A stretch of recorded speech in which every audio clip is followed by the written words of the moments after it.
along with a whole bunch of other people. Yeah. But I wanted to remind you of T. Boone Pickens. Remember him? I do. Okay. We had his wife on this program twice. She's a big advocate of saving the wild horses. Yes. And they leased the ground over the top of the aquifer in Texas so that he could buy windmills from China and to power the electrical grid. Oh, interesting. I didn't know that. Yeah. Actually, now that you mentioned it, sounds familiar. But, yeah. And all those windmills that he put up down there are from China. So, yeah, and we need to be making those things here in the United States. Pardon? We need to be making windmills here in the United States. I mean, this is a big challenge. James, I'm sorry, we're out of time. It's the end of the show here today. Tomorrow, Anything Goes Friday. Do we have a guest, Sean? Oh, Congressman Ro Khanna will be with us in the first hour of the day tomorrow, too. So, give him a call, and then it'll be Anything Goes Friday. So we'll continue to pick up your calls then. Thanks so much for being with us today. We'll be back tomorrow, as I just mentioned. And in the meantime, don't forget, democracy is not a spectator sport. It does require all of us, that includes you, to get involved. And there are so many ways to get involved. For example, our guest today, splcenter.org. Check it out. So get out there, get active, tag, you're it. We'll see you tomorrow. Have a great afternoon. You've been listening to Thom Hartmann. For audio and video archives, visit thomhartmann.com.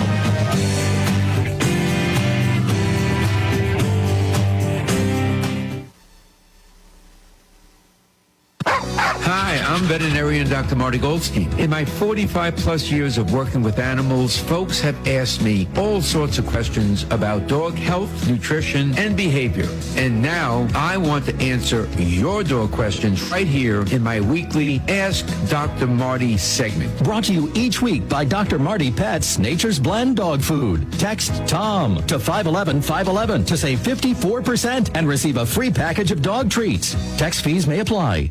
Every weekday, I write a new original article about one of the critical issues of our day and publish it on our website, HartmanReport.com. I write these entirely by myself, so you're getting my unvarnished thoughts on national and world events. There's no advertising, and you can get them every single weekday in your email at no charge whatsoever. Or just read them for free with no ads by going to HartmanReport.com. I cover topics from climate to Congress to politics to the law, as well as social and health issues. You can find it all at HartmanReport.com.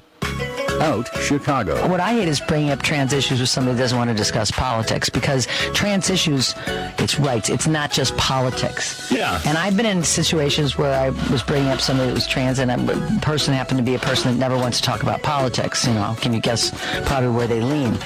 But how dare you, if me bringing up something about a trans issue, say I don't want to go there. That's political. Catch Out Chicago every Sunday, 11 to 1 on WCPT 820. Some people won't give you the real talk on drugs, but it's time we know the facts.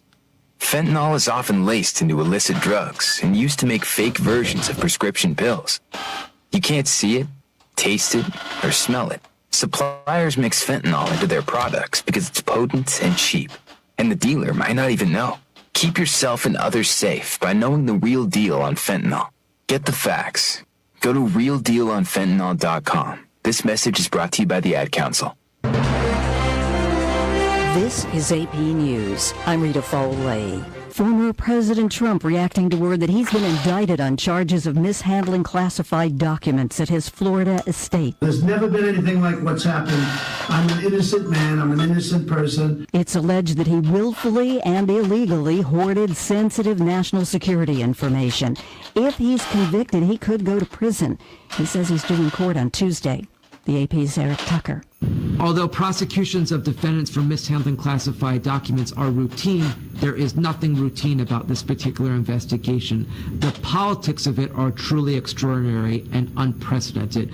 In addition to this being the first federal case against a former president, this is also the first federal case against a leading presidential candidate. Democrats are reacting. Congressman... Hi, Ms. Jackson. I have Reverend Tisha Dixon Williams ready to go. Okay. And I'm pulling up the Facebook as we speak. Very quickly. quickly. Firefighters Hi, how are from the you? U.S. are helping to put out those wildfires in Canada that are spreading a smoking haze over parts of the U.S. She's not President responding. Biden. We already have 600 American. I can hear you. Okay, hi, how are you? He needs to hear how you're doing. How are you? Good. How are you? Including hot shots and Well, how are you? Doing Fires great. are causing air Thank quality you. issues as far away from Canada as North Carolina.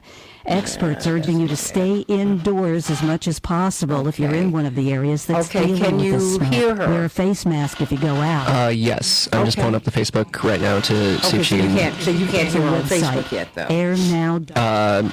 Not right now. Okay, zip then, code. because that's It's what the we're latest testing, drone all right? attack to target a Russian city. 3 people hurt after a drone crashed into a building in Russia near the border with Ukraine, says the regional governor. The UN says it's suspending doing all food right, aid Pastor? to Ethiopia because the food is being diverted. So it's not saying How are who's you? doing Oh, that. honey, just this a little is pressed as I news. am on mornings before I come up. We know that vicious I am attack in France. On Thursday generally in speaking France, good, as you know? bystanders screamed for help, a man with a knife stabbed 4 children, aged between 22 months and 3 years old. At least one of them repeatedly assaulted while in a stroller, leaving them fighting for their young lives. Mes premières pensées vont évidemment aux victimes, aux jeunes victimes. Speaking after the horrific attack, the mayor of Annecy, Hi, sorry, Facebook isn't working on my phone. I'm going to pull it up on another browser real quick. Okay, thank you. with the young victims. There are 4 of them, and there are also 2 adults. What happened this morning in Annecy is horrifying.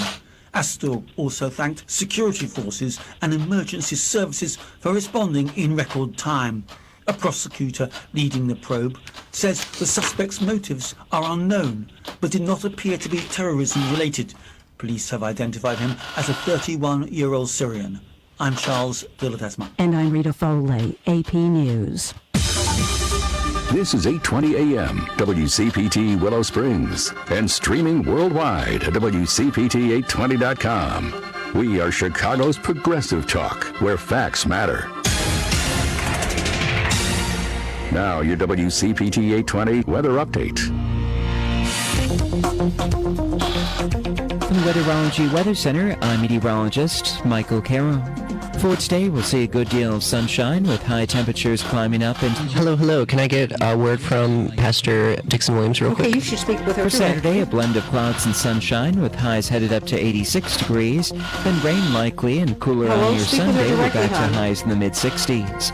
For Monday, still a chance for some rain showers, low 70s. And that's your latest Chicago weather update. Currently, it's 55. DQ presents how to get the most from your next DQ treat run. Step 1, grab the new Oreo Brookie Blizzard. Step 2, dig in. That's it. Alrighty. Sounds great to me. Okay, always speak Brownie with her and directly. Cookie Brookie pieces. Okay, Plus you don't Yes, need yes. me to be the pieces. conduit. Oh, that's a mouthful of DQ. Alrighty. And every All right. red spoonful. All So how Yes, many it's minutes time do for a we treat have? run. Because the Oreo Brookie Blizzard is here for a limited time. One moment. I need to run in the other room real quick to check. Oh, Happy okay, no tastes worries. good. Thank you. Victor deployed for the first time to Afghanistan in 2003. At 4 in the morning, my phone rang. They said, I regret to inform you that your husband was wounded in action.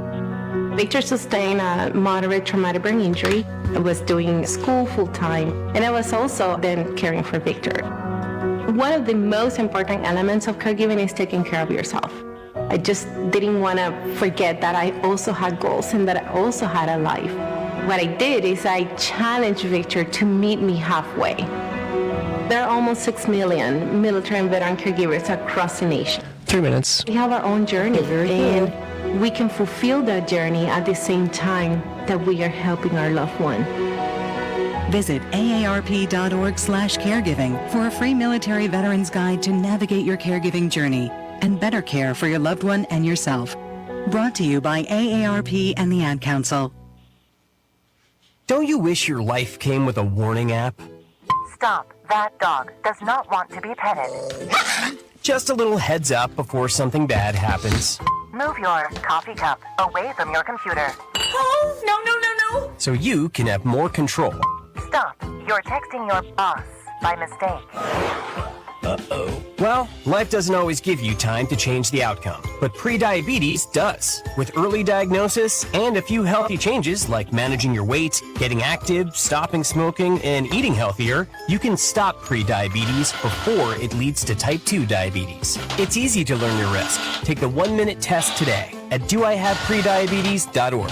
Warning, the cap is loose on that catch-up. Don't wait. You have the power to change the outcome.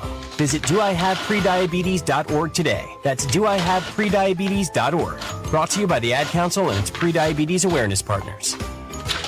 This is a WCPT 820 Heartland Signal News Minute. 90 seconds. House Communications and Technology Subcommittee held a hearing to examine the role of AM radio following reports that it may be removed in certain vehicles. Can you add another minute? In her opening statement, Sure, 1 second. Member Perfect, Doris thank you. Matsui of California cited the National Association of Broadcasters statistic that 82 million Americans listen to AM radio each month, while also asserting that the loss of AM radio in cars would represent a devastating setback for emergency communications. But we know AM radio is more than just a lifeline during an emergency. For many, it represents an irreplaceable connection to their community. As local news options grow few and far between, AM radio offers free, hyper-local journalism. AM radio can provide consumers local coverage they can't get anywhere else. For WCPT 820 and Heartland Signal, I'm Andy Miles. Serving part-time in the Army National Guard has led to a lot of firsts for me. The education assistance I received made it possible for me to be the first person All right, add another minute. to go to school and graduate debt-free. That education helped get me to the first day at my dream job, a job that I can still hold while I serve part-time. That job, plus the other benefits possible from the Army National Guard, helped me become a first-time homeowner. Also, part of my role as a National Guard soldier means I know that I can be one of the first to respond and help my community if disaster ever strikes. I'm extremely proud that I get to serve my community, and that first step I took by joining the Army National Guard has made all the difference in my life. Talk to your local recruiter or visit NationalGuard.com to find out what firsts are available to you in the Army National Guard. Sponsored by the Illinois Army National Guard, aired by the Illinois Broadcasters Association and this station.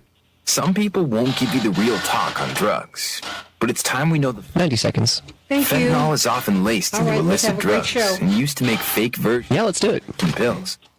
You can't see it, taste it, or smell it. Suppliers mix fentanyl into their products because it's potent and cheap, and the dealer might not even know. Keep yourself and others safe by knowing the real deal on fentanyl. Get the facts. Go to realdealonfentanyl.com. This message is brought to you by the Ad Council. You're listening to WCPT 820 because facts matter. In 2023, WCPT 820 is where facts matter. Information is power. In-depth analysis. Thought-provoking conversation. Stay informed to know what's going on. People are demanding that their voices be heard. Chicago's progressive talk is WCPT. About to go live. Where facts matter. We can change the world, change the world, change the world. We can change the world, we can change the world, change the world. This is the Santita Jackson Show. War and hate to a place of love, it's not too late.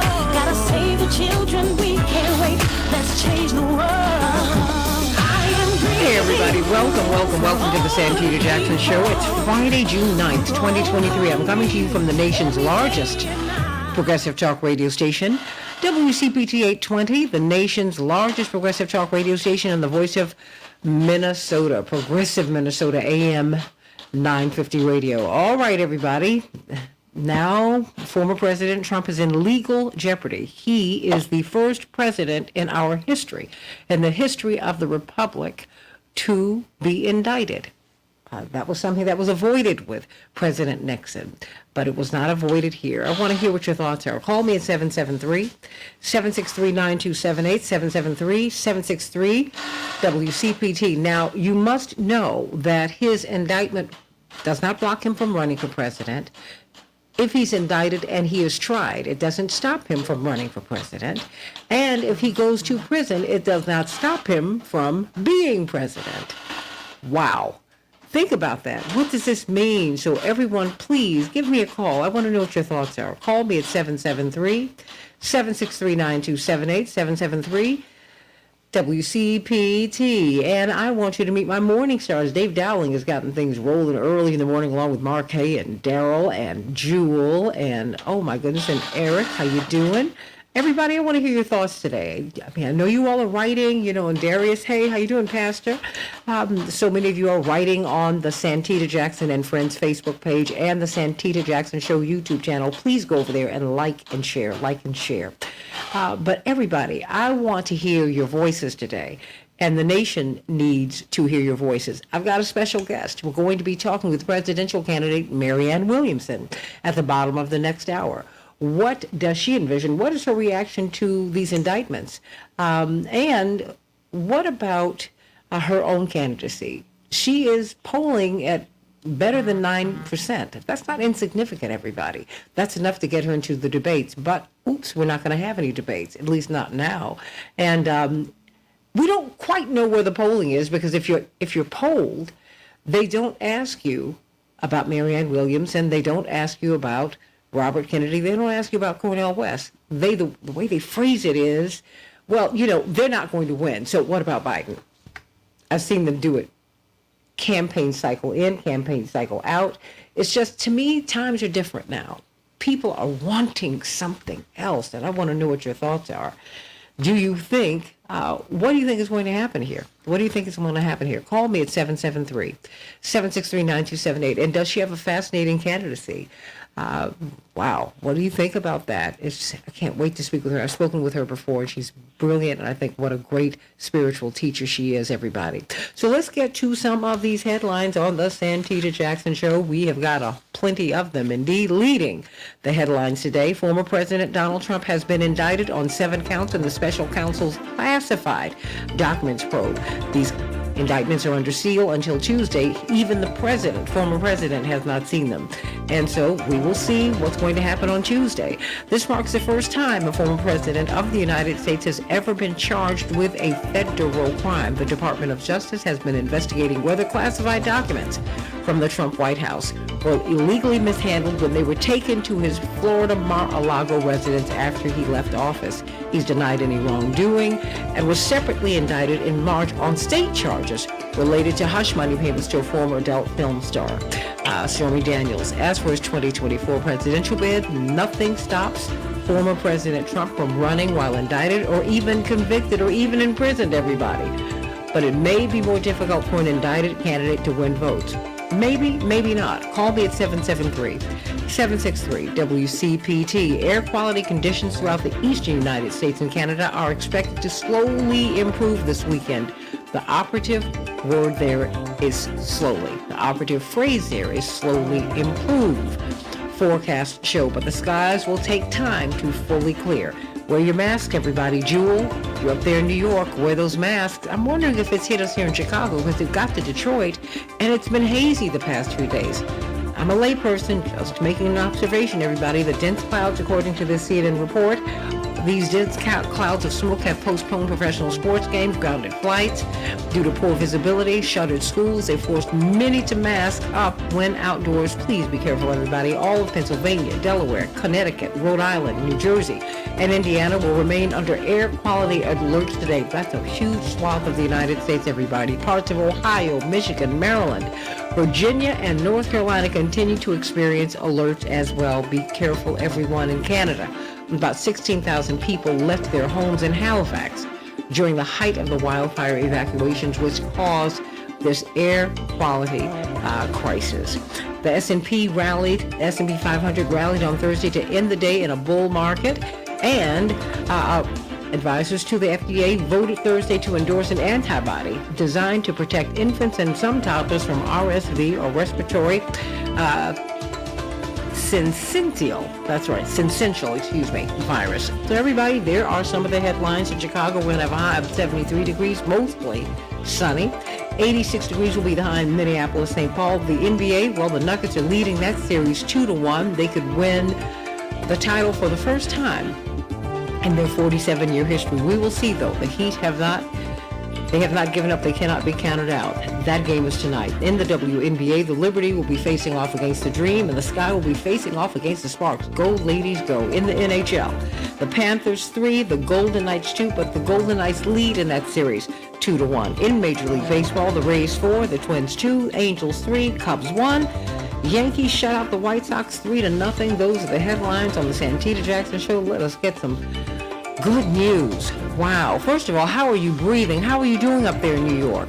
Pastor Tisha Dixon Williams, the author of I See You, Sis, but could I see you if I'm in New York?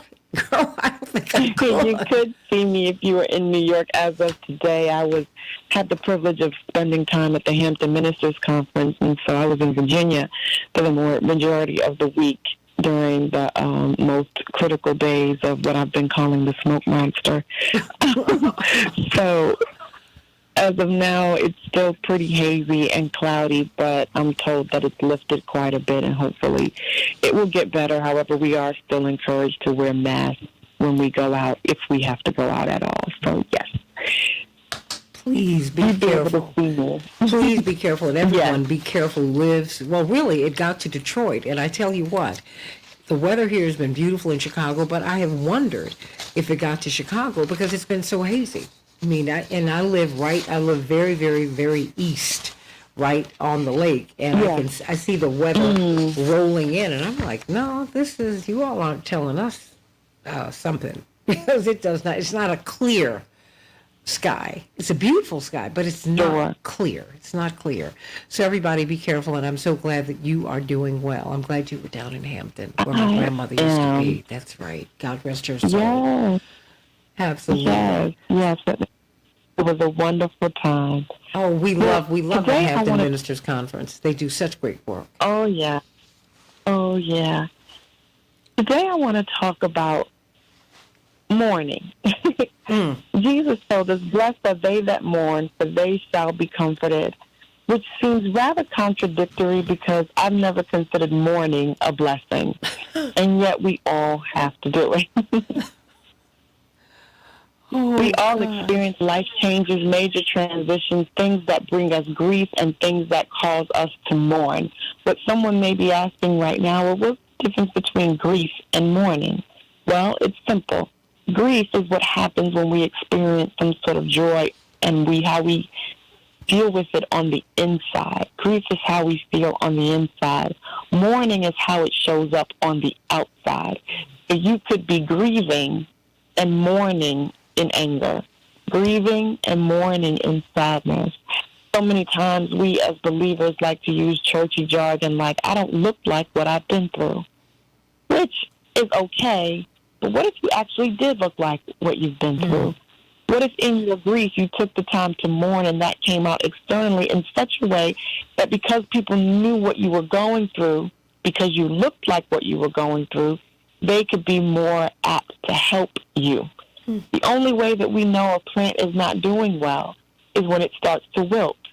Sometimes we will never know how people are doing if the outside doesn't match the grief that's happening on the inside. And what happens when we mourn, and we all do, is that we don't always show it. We don't always indicate it. We're not always honest about it. If we're telling the truth, most of us engage in what is called spiritual bypassing. Spiritual bypassing is a term used to describe the use of spiritual practices or beliefs to avoid dealing with emotional or psychological issues.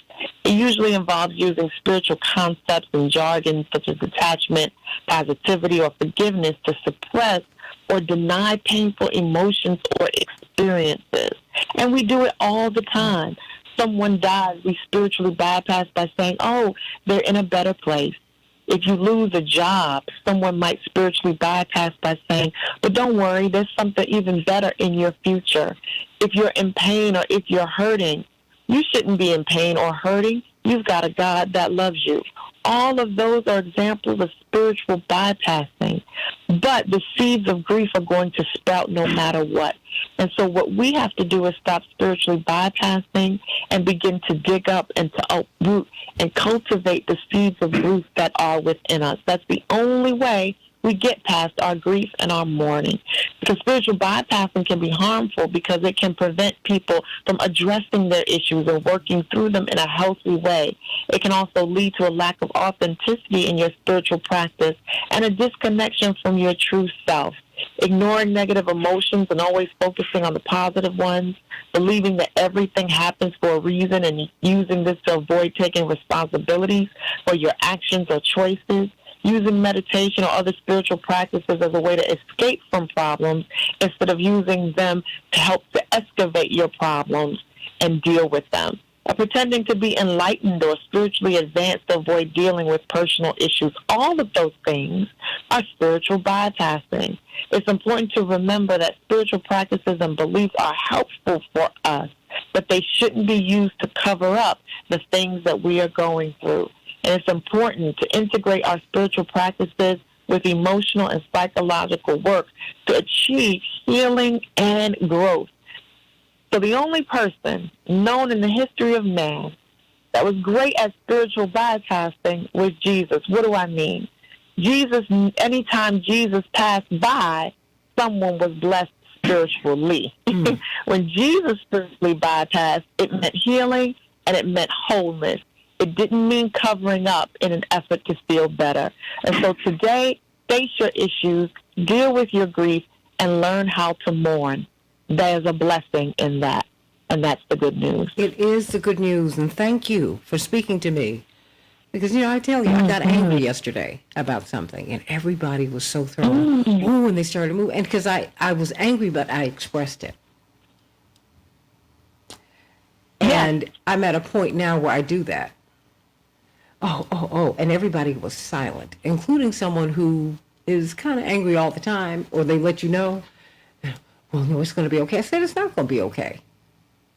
I said, this was a violation. I asked you not to do it. You did it, and now I've got to clean it up. And I have been I was almost falling asleep on air yesterday. I was so tired. I said, are you serious? There's no respect for what my needs are. And that's not going to work for me anymore. See, because I used to be almost 400 pounds, everybody. Now, and I'm writing, I'm pulling together some essays. And people are always shocked when I show these pictures. All you have to do is Google me. I don't have a problem with that because that girl carried me until I could come out. How about that? Yes. Okay? I mean, please. I'm barely 150 pounds now. So she carried me. So I'm not ashamed of her. I love her and appreciate her. But I tell you what, she took some things that now I'm like, honey, I can't carry all that. Right. I can't. And I won't. So I thank you for that. You hit me today. Thank you. You hit me today. How can we worship with you? You can worship with me every Sunday on YouTube at 11 a.m. Eastern Standard Time, the First Baptist Church of Bridgehampton. Make sure to subscribe to our channel. And make sure to get the book, I See You, Sis. Boom. I love it. Absolutely. That's right. Come on now. That's what I got to say. Get that book. Get that book. It's going to bless you, everybody. Love you so much, Pastor Tisha Dixon Williams. Love you too. Have a great day. God bless you. Coming up, everybody, in the next hour, Marianne Williamson. Another great spiritual teacher who's running for president, polling at almost 10%. What is her plan? What does she foresee for America? What does she want to do for and with the world in the political lane? Of course, we've got Dr. Shanina Knighton. I'm always so glad to hear you. What do you want to talk about? I've got loads of questions for you. I drive her crazy with all these medical questions that I have, but she answers them. She's so patient with me. What's on your mind today, Dr. Knighton? Good morning, Santita. So I just want to give a reminder about surfaces, so environmental surfaces, and just being out in the public and being mindful about what it is that you're touching. So there's been an interesting amount of stories that have come out. There's been, a guy that picked up a towel off a bench and ended up with chlamydia in his eye. Wait a minute. What? He did what? Yes. He picked up a towel off of a bench and wiped his face with it and ended up with a sexually transmitted infection in his eye. There's instances of where individuals may not necessarily recognize that surfaces are unclean and we may sit on them, we may touch them with our hands. Oftentimes, kids like to kind of linger around and lay on things. You have to be very mindful of what it is that they're doing and the surfaces that are around. Unfortunately, there are many people that have reverted to pre-pandemic behaviors, including, I would say, the overall culture of society, believe it or not. So I would just like people to think about and be in the mindset of where we were in 2020, where you could actually go inside of a convenience store, a grocery store, a department store, you can be in public, and literally there was someone, and very important people, environmental service cleaners that were wiping down rails, that were making sure that things were sprayed in between, just to ensure that there was a decrease of risk in regards to people getting ill. Now that the COVID dollars have dried up, now that individuals have, and I'm saying individuals, but really companies, have decided that they no longer want to make that financial investment in infection prevention and control, it is understanding that we must stay ready so we don't have to get ready.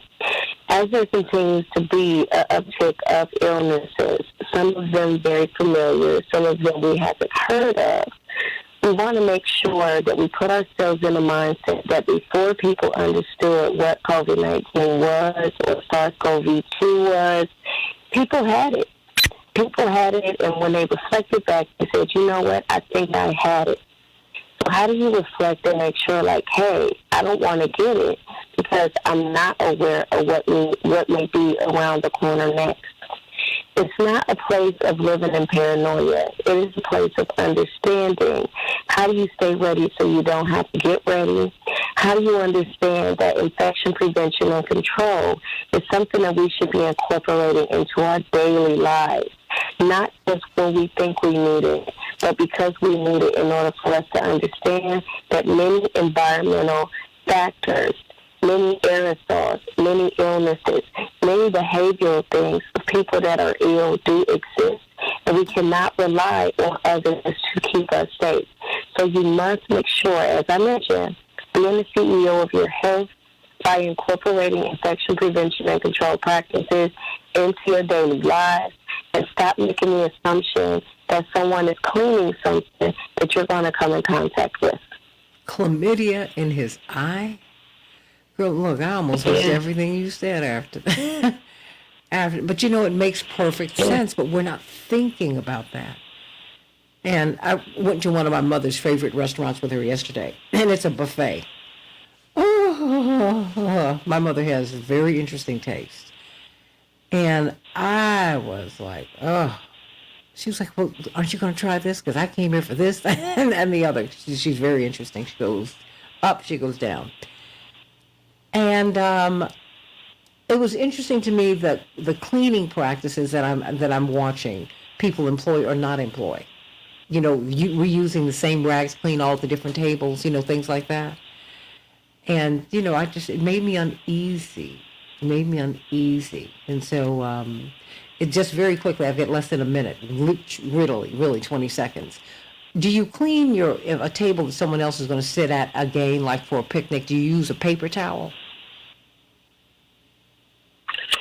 So the thing is making sure that you're using some sort of, let's say, disinfectant, some sort of cleaner to make sure that you are allowing proper contact on. Okay. So oftentimes when people are using disinfectants or using materials, they're not using them correctly and allowing them to sit.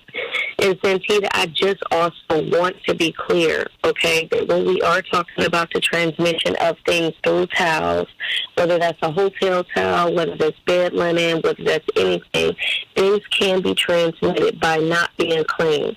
So you have to stop assuming that everything is being cleaned correctly. And as you mentioned, when it comes to surfaces, it's not enough to just spray it and think it's clean. You have to spray it and allow it to sit for the proper time that is indicated by the disinfectant, that the disinfectant instructions that are on the bottle. And clean it with something clean, right? Exactly. Oh, okay. Back with more of the Santita Jackson Show in just a minute. What about the Trump indictment? What do you think about it, everybody? Call me at 773-763-WCPT. Back with more of the Santita Jackson Show in just a minute.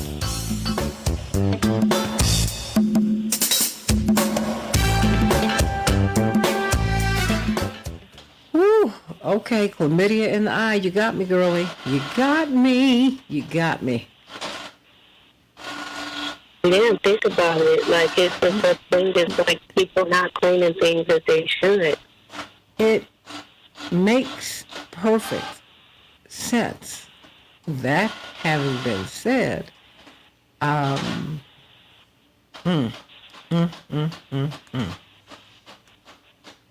making this face that my great grandmother used to make.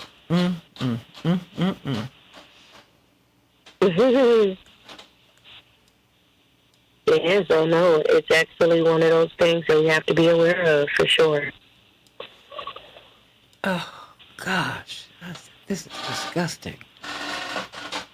Ugh, chlamydia in the eye. I mean, and how do you explain that to the doctor? Because they're looking at you sideways. And it's like, you know what? That's why we have to be careful. But it's the same thing with scabies, same thing with life. People casually think it's okay for us to use up the season, but again, Hi, Ms. Jackson. look up something. We have Attorney Terry, Robert Patillo, Daryl Jones, and Dwight McKee. Everything that is harmful is not necessarily visible. Okay. Ooh. Attorney Terry O'Neill, Dwight McKee, Attorney Patillo, Attorney Jones.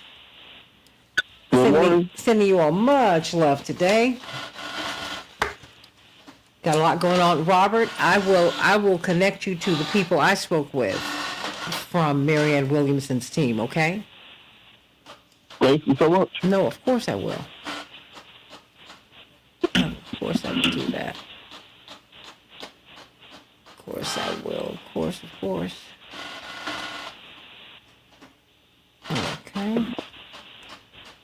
All right. You all can talk amongst yourselves. I'm actually, helping to run the show. I produce my show, so I'm doing a lot of other things. 2 minutes. Okay. So let me hear you, Terry. Oh, good morning, Santita. How are you? Great. Attorney Patillo, let me hear you once again, please. Good morning. Dwight McKee. Lovely. Attorney Jones. Good morning. Okay, fantastic. All right. All right, everybody.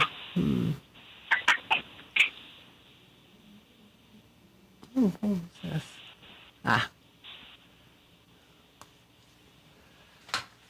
Oh, okay.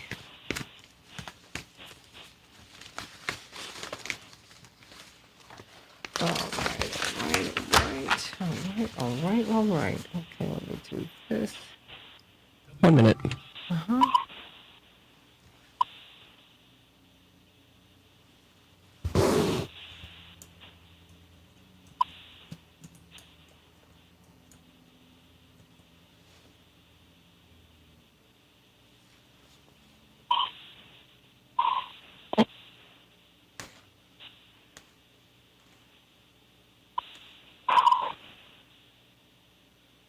Okay, I can hear something in the background. Okay.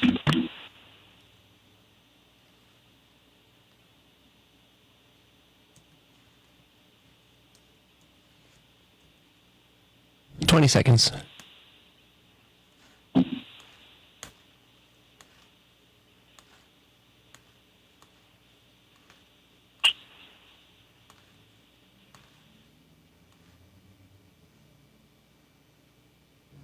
Stand by.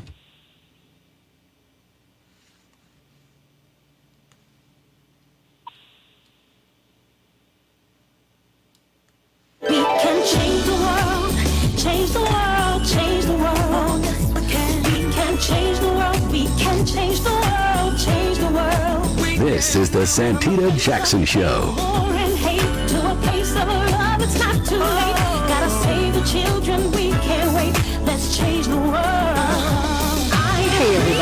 welcome to the Santita Jackson Show. Hope that you will meet us at the Rainbow Push International Conference July 15th through the 19th. We'll be talking about issues just like these that we talk about every day, and just like this one. This is going to be of tremendous import. This is the first time in the history of the Republic that a president, a former president, has been indicted on federal charges. What does that mean? Now, because this is uncharted territory, we now see that he can be indicted and still run for president. He can be indicted and convicted, tried, convicted, and run for president. He could also be elected president under indictment, having been convicted, and even while in jail. So what do we think about all that? Will we change the laws now? I mean, will that require an amendment to the Constitution? I mean, just what is going on here? And will his staunchest supporters leave him now? Or will they hew even more closely to him? Will some other people who feel a great deal of mistrust in the system, will they now take another look and say, well, maybe I like you, because you are kind of dealing with some of the stuff I deal with? Or will people say, you know what, he is just too much of a burden, and gotcha. I want to know what your thoughts are today. Call me at 773-763-9278, 773-763-WCPT. Of course, this is political, everybody. All indictments are political. But what's behind this? We've got a tremendous panel who's going to help us to sort through all of this. Of course, Dwight McKee, brilliant social scientist. Attorney Darrell Jones, chairman of the Transformative Justice Coalition. Attorney Robert Patillo of Rainbow Push and WAOK Radio. But we are also going to open up with Attorney Terry O'Neill, civil rights lawyer, former national president of the National Organization of Women. And this indictment, people were saying that it could happen, might happen. Okay, perhaps going to happen. Well, it did happen. But he can still run for president. He could still be tried while running for president. He could still be convicted and become president. What is on the table here? What has he been charged with, Attorney Terry O'Neill? So, Santita, the charges have not been fully laid out and made public, but they've been summarized to Trump's own attorneys, and his attorneys, in turn, have spoken to the press. And according to the reporting that I've seen, he is going to be charged with 7 crimes. One, a crime of violating the Espionage Act. That is because he took hundreds of documents, many of which are top secret documents, many extremely sensitive top secret documents. He stole them from the White House when he left the White House. And then the further charges include his covering up the first crime of stealing the documents in the first place. So he's to be charged with obstruction of justice. I have a personal question as to whether some of that obstruction of justice might be witness tampering. He has been admonished by the court in New York, where he is currently facing criminal charges involving falsifying documents, covering up the crime of covering up the payoff of Stormy Daniels. So the judge in that criminal case has warned his lawyers and he himself that he can't continue tampering with witnesses. So this is a man who does that, I think, and that could be part of the indictment. But it's basically stealing documents, highly secret documents from the government, and then lying and obstructing justice to try to cover up his crimes. Everybody, what do you think about this? Call me at 773-763-WCPT, 773-763-WCPT. What do you think about this? Robert Patillo, your overview of all of this. Well, I think this changes the entire complexion of American politics for the next 18 months. When we're looking at the 2024 election and even going after the election, there are a few things that we're going to have to look at. One, the Republican primary field now just turns into a question of which Republican candidates will pledge to pardon Trump if elected. Because President Trump clearly, if you have a Republican put into office, they're going to be expected to pardon President Trump. Also, there's going to be the question of, will President Biden pardon President Trump the way that Gerald Ford did for Nixon? For President Trump, more than likely he's going to be convicted. I've done federal cases before. They don't come through in high-profile cases until once they indict you, they know they have enough evidence to convict you. That's just what they do in these cases when you're really fighting for a plea deal. We saw Mark Meadows, it looks like the president's former chief of staff, is going to be taking a plea deal and turn state's evidence and testifying. I would like to see, once the indictments are unsealed, exactly what the charges are and exactly who else is involved as far as testifying against President Trump. One of the charges we know is conspiracy. So who is he conspiring with? And then also the Trump team has yet to, since the Mar-a-Lago raid took place, articulated a justification for Trump's actions, as in there's no reason that he could have done exactly what Mike Pence and Joe Biden did, which was, oh, I have some documents. Everybody come, search the place, get everything you need, and then take it to the National Archives. That's not what President Trump did. He obfuscated, he lied, he had his lawyers lie. And so the question is, why exactly would you do that? These are documents. He could have, if he really wanted them, he could have taken them to Mar-a-Lago, had them photocopied, and then dropped the originals off back to the National Archives. That still would have been illegal, but it still would have made more sense than the actions that were taken. And finally, it's going to be this question of electorally. Will the Republican primary voters say, I'm finally sick of this. This is finally ridiculous. We can't keep having 1 week he's getting indicted in New York. The next week he's getting convicted in the E. Jean Carroll case. The next week he's being found liable for the Trump organization and having to pay $2 million in fines. The next week he's getting indicted on the documents. The next week he's getting indicted in Fulton County. Let's just return to normal politics.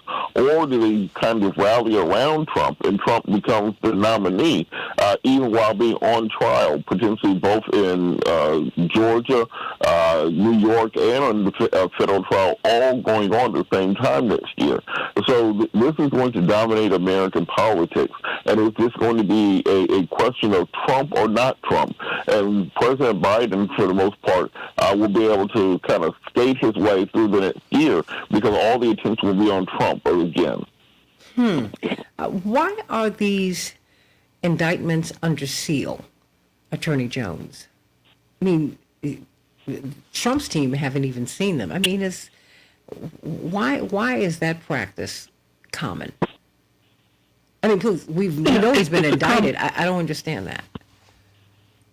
Right. I mean, it's a common practice in the federal courts and in the state courts for indictments to be under seal until they've been served on the person. And in this case, nothing's been served on them at this point in time. And once they've been served, then I would imagine that they will obviously no longer be under seal. They'll be part of the public record.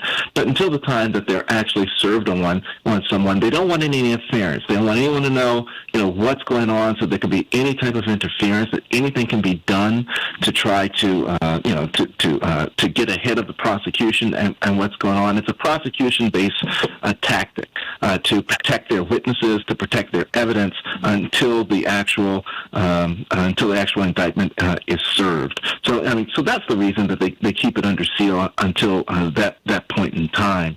And a large part of what I think Robert was laying out with regards to what happens now politically certainly is dealing with the multiple indictments that are there. What happens is that we're now looking at something that at a minimum is going to be a significant distraction for former President Trump as he tries to figure out if he can continue forward on the path of running for president. And I say that because it's difficult for a person who's under indictment to concentrate and focus on political leadership issues while also fighting on multiple fronts for their freedom.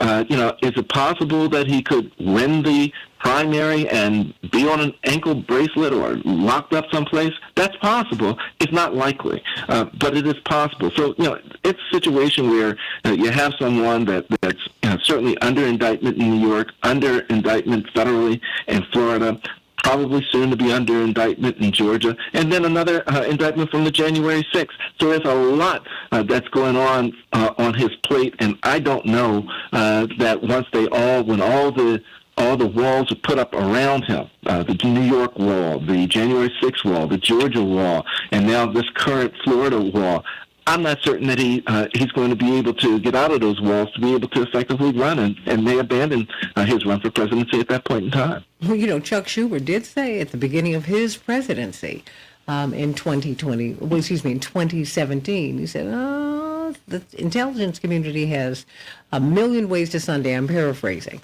to get you. This deep state, I don't know. It's just a whole lot, Dwight. I see this having political implications. What about you?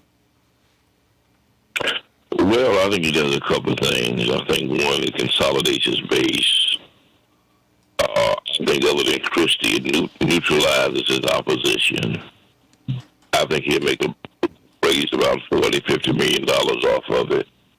And it goes back to my premise the other month is, why would you make a monster into a martyr?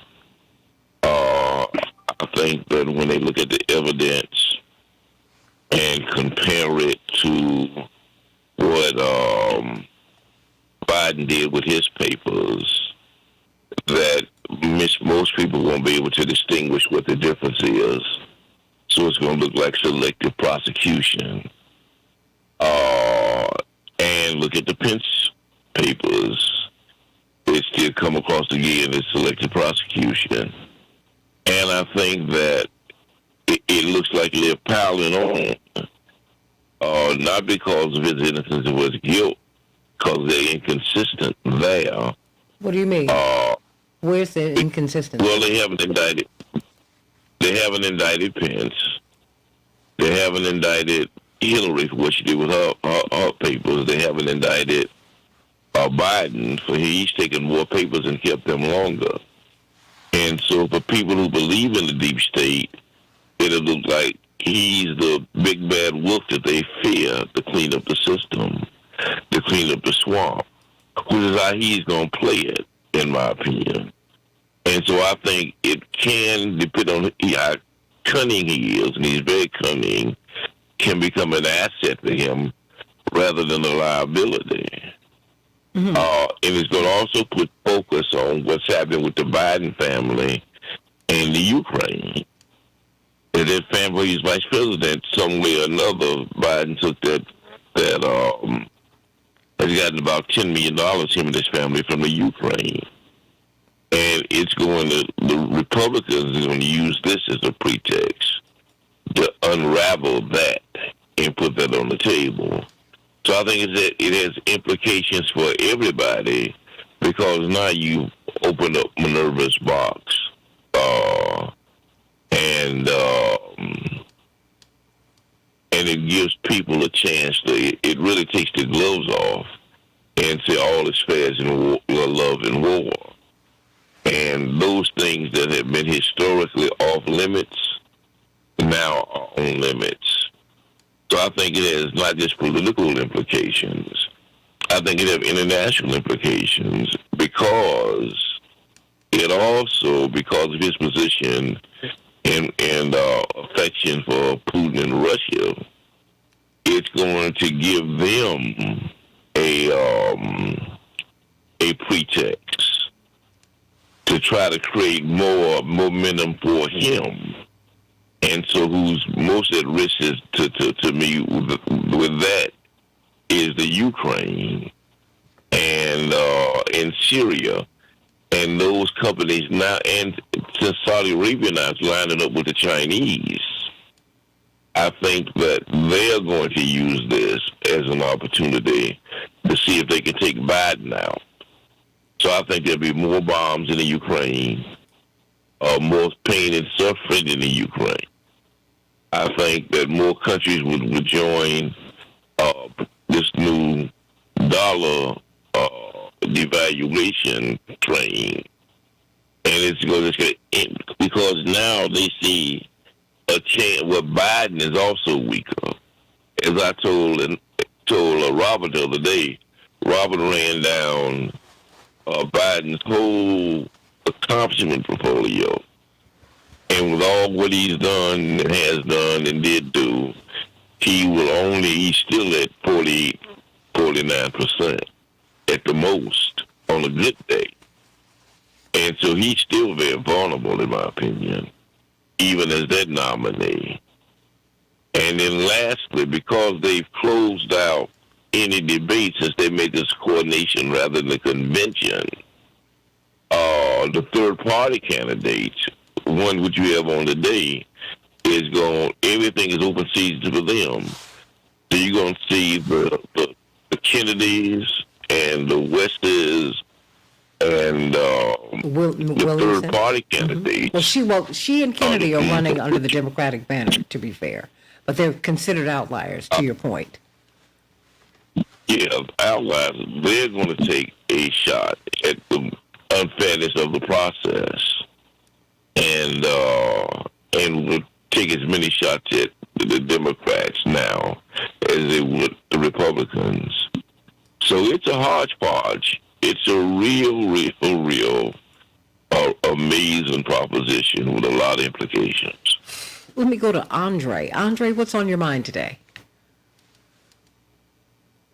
Santita, and good morning, Santita, and good morning to both of you all. I just want to say to you all that a lot of times in the United States we advance through legislation, and no matter what has happened to Donald Trump, and no matter what happened about this indictment, it doesn't mean a thing unless it leads to changing the requirements to be president of the United States.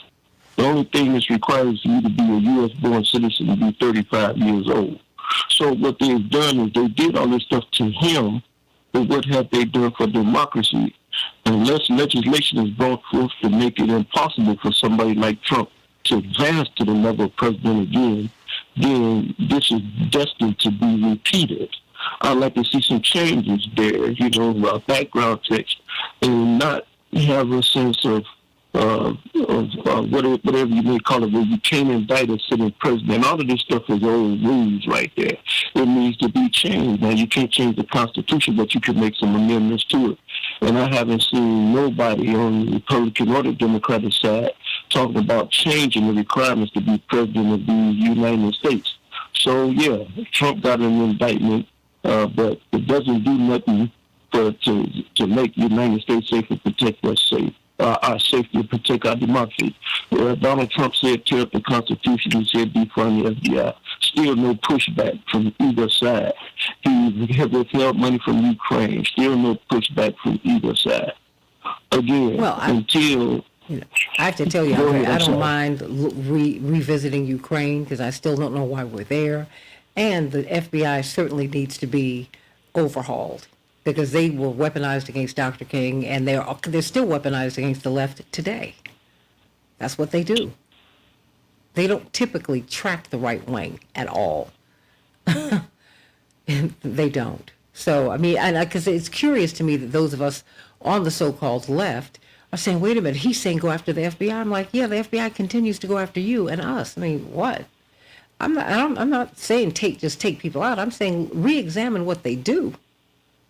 You understand what I'm saying? Well, I do understand what you're saying, Santita, and I don't like what the FBI did in the past to African-American people, but we have arrived at having the FBI and they're not going anywhere, but defunding it to think that that's going to stop them from harassing blacks and having, like they did by the King stuff. I don't think that was going to happen. Well, that needs to happen. Yeah, exactly. That needs to happen because they didn't track this right wing. They tracked Black Lives Matter. That's what they do. Absolutely. They track peace activists, and I don't want us to lose sight of that. I mean, look, I'm from a family where they have dossied us to death, okay? So I'm like, enough already. Because now the left are defending them and their practices. I'm like, no, because they're still coming after you. Stay right there. I want Dwight to answer Tracy Lewis's question. She said, please ask Mr. McKee. Just stay there, Andre, because you can speak to us during the break. Please ask Mr. McKee if Pence, Hillary, or Biden lied about classified docs or bragged to their supporters at a private club. This is apples and oranges. Who cares what Republicans do? What are we doing? Why don't you speak to her? I've got 2 minutes, Dwight. I don't really understand her question, Santita, actually. Okay, she is saying, look, you mentioned Pence, you mentioned Hillary, you mentioned Biden. She is saying that what they did does not stack up to what Trump did. The charges are taking classified documents. That's the charges. The charges is not just one of the implications is they say Trump lied, and they got videotapes and boom, boom, boom, boom, boom, boom, boom. But yeah, they did. They said they didn't have them when they had them, and so what it looks like to a lot of people, including a lot of black men who I've talked to, is selective prosecution. Is that, there should be one set of rules. If you're going to go after Trump and let him have to defend himself, then you should also put the other guys on trial who's basically done the same thing. And if the jury finds out that Trump has been more dishonorable and more dishonest in the way he's dealt with this issue, then so be it. But don't just single him out and you make the determination that he operated so differently than these other guys who basically done the same thing. Well, she continued. If it's going to be one set of rules, that'll be one. Well, she continued, and I want you to speak to this in this last 90 seconds. And I'm bringing this up because, Tracy, you are speaking to, I wish you would call in sometime. You have some fascinating comments. Because she is speaking, she's saying things that I'm hearing a lot of people say. She said, I just do not understand the constant Biden bashing over a busing vote in the 70s. It wasn't just a busing vote, Tracy, in the 70s. He came out full bore against busing. That was I don't know how old you are, but that was a huge issue for us. And progressives, black people supported busing. There's an iconic photograph of a black man being speared by the American flag in Copley Square in Boston. That was a big issue, and it cost the only black senator at the time his seat, who was opposed by Biden, although when Biden was running, he said that he would support Ed Brooke on busing when he got into the U.S. Senate. Dwight McKee, the last minute belongs to you. And he put Clarence Thomas on the Supreme Court, who has been an albatross for black people since that day. And so the liberal image that he has does not play itself out when you look at his record and his attitude. He really kind of lined up with the right wing when he was a senator to get in office, and was partly responsible for the prison industrial complex in some of his legislation. And so his record is not a progressive record, and it makes him vulnerable when the progressives raise that issue. And so it's not really bashing. It is looking at the record and looking at what the record says. And the people that's going to run against him, and that's one of the reasons they don't want to have these debates, are going to raise that issue, not like Vice President Harris raised that issue when they were in their debate. If you remember, she said that was a highlight of her campaign. She said to him, she said, I was a bus student, and you threw me off the bus, threw me under the bus. Literally threw me under the bus. Stay right there. And I really... Stay right there, you crazy man. You're going to get me in trouble. Back with more of the Santita Jackson Show. In the next hour, we're going to have Marianne Williamson, but we're talking about the Trump indictment. I want you to continue to call us at 773-763-9278. I do hope that you'll join us at the Rainbow Push International Conference July 15th through the 19th. We'll be talking about this issue and so many others. It's 2024, everybody, and it is on and cracking. Back with more of the Santita Jackson Show. Meet my morning stars on the Santita Jackson Show YouTube channel and the Santita Jackson and Friends Facebook page. Back in just a moment.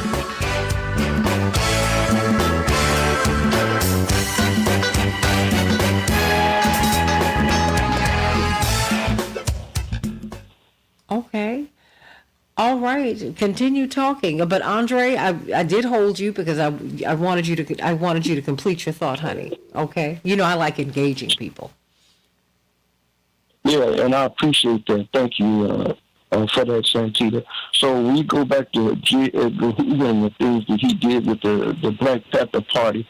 So we can go back a long way with the FBI. The question is the United States better without a FBI agency, or is it better with one? Do we throw the baby out with the bathwater? That's the question, because there's some honorable things that the FBI has done. So now, if we do defund the FBI, as Trump suggested, we do that, there's no such thing as getting rid of the racism that exists. See, because you even had some racists down there that attacked the Capitol. You had some policemen attack the Capitol. You had some different agents. You had everybody attack that Capitol. So we can get rid of these entities of bureaucracies, but it doesn't change the inner man, the inner person. It doesn't get rid of that racist factor. But it's not just racism. It's not just racism, because they go after progressives, period. Racism is a form of classism. Classism is not a form of racism. It's a class of people that go after. I mean, they go after the Daniel Ellsbergs. They go after the Dennis Kuciniches. They go after the people who fight for our freedoms and who fight for desegregation, who fight for black people to have a fair shot, and indigenous people, and on and on and on. You know, we have to see our issues in a broader, on a broader spectrum. They're one of the issues that we have. I mean, you can't go past what happened to the indigenous people in the United States of America. We're sitting on their land. We don't even discuss that, and still using the names. You know, people were laughing about the fact that I gave my mother the credit because she said it. She said, who would steal someone's land, still use the name to the treaty? Chicago, Illinois these are two Indian names, indigenous names. Florida. I mean, Ocala. Well, I mean, look. I mean, when you just keep, who does that? And then when we look at these people who are crossing the border, they are indigenous people who were conquered by the Spaniards who speak Spanish. That's what they do. They're returning home. I mean, the hubris, the excessive pride and arrogance of us is that I'm seeing also us black folks begin to assume is like, it's unsettling to me. You know, we're not the only people who've been aggrieved here. But very quickly, I need you to wrap, sweetie, because I got to move on to some other people. Okay, what I wanted to say then, that last thing concerning this FBI is that we can, again, Santita, they can talk differently. In one case, there was I agree with you on a selective prosecution, and I think that 14 years was too much to give Robert Gore just for talking. So, yeah, there is selective prosecution. I don't think for somebody saying anything when you got someone like a Trump there. But we're in a situation here. Unless we change the requirements for these positions, so you know that you don't have to be a U.S.-born citizen to be a congressman. That's something to think about. But you do have to be one to be president. Yeah. So there you are. I'll close with that. Okay. All right, sweetie. Does anyone else want to say anything before we come back on the air? Robert, Terry, Daryl, Dwight. People are picking on you today, Dwight.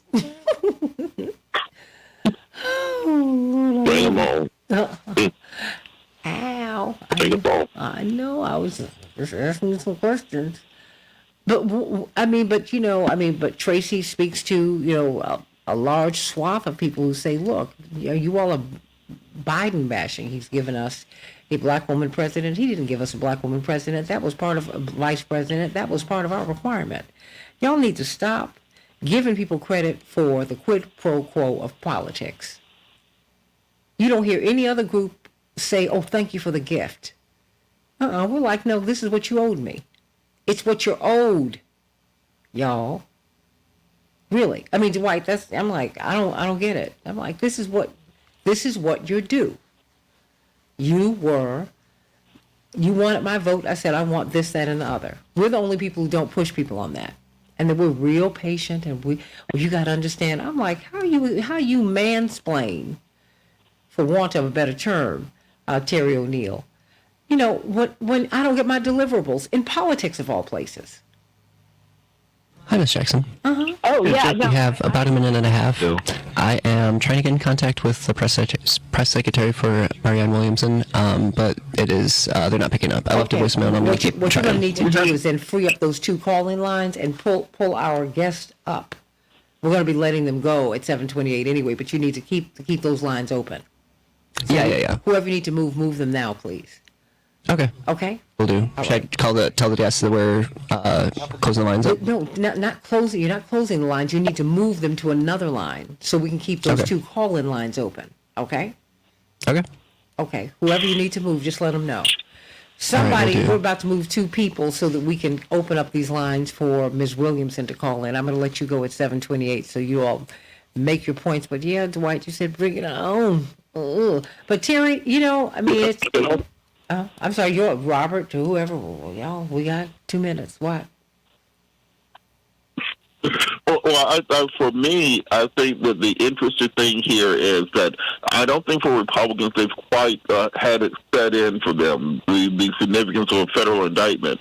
Donald Trump's going to be convicted. And so the back in 30. Now is, does he take a plea deal and potentially avoid jail time? And then the second part of it is he's a 76-year-old man who isn't exactly a workout warrior. And no, hold that thought. He has to serve. Hold that thought. I want you to make that point on the other for the radio audience. Stay right there. Stay right there. Because we haven't fleshed out all of those various scenarios. Stay right there. We're coming up. Just hold on. Stand by. Okay.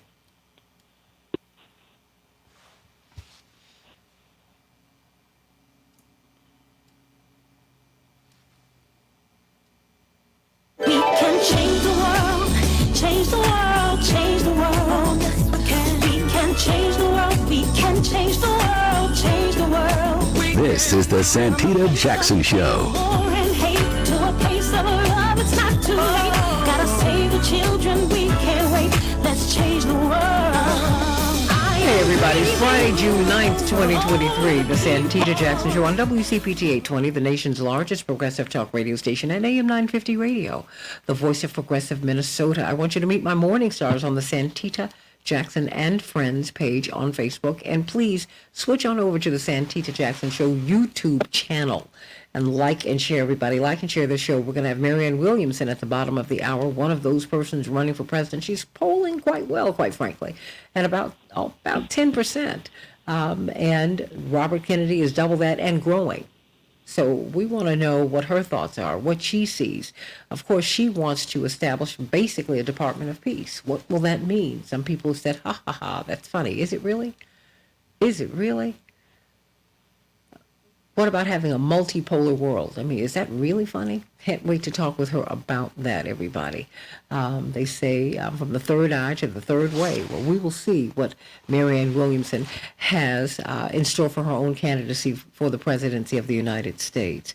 And, of course, we're talking about Donald Trump. I want you to continue to call us at 773-763-9278. What about this indictment? 773-763-WCPT. We'll be talking about these issues and so many others at the Rainbow Push International Conference, July 15th through the 19th.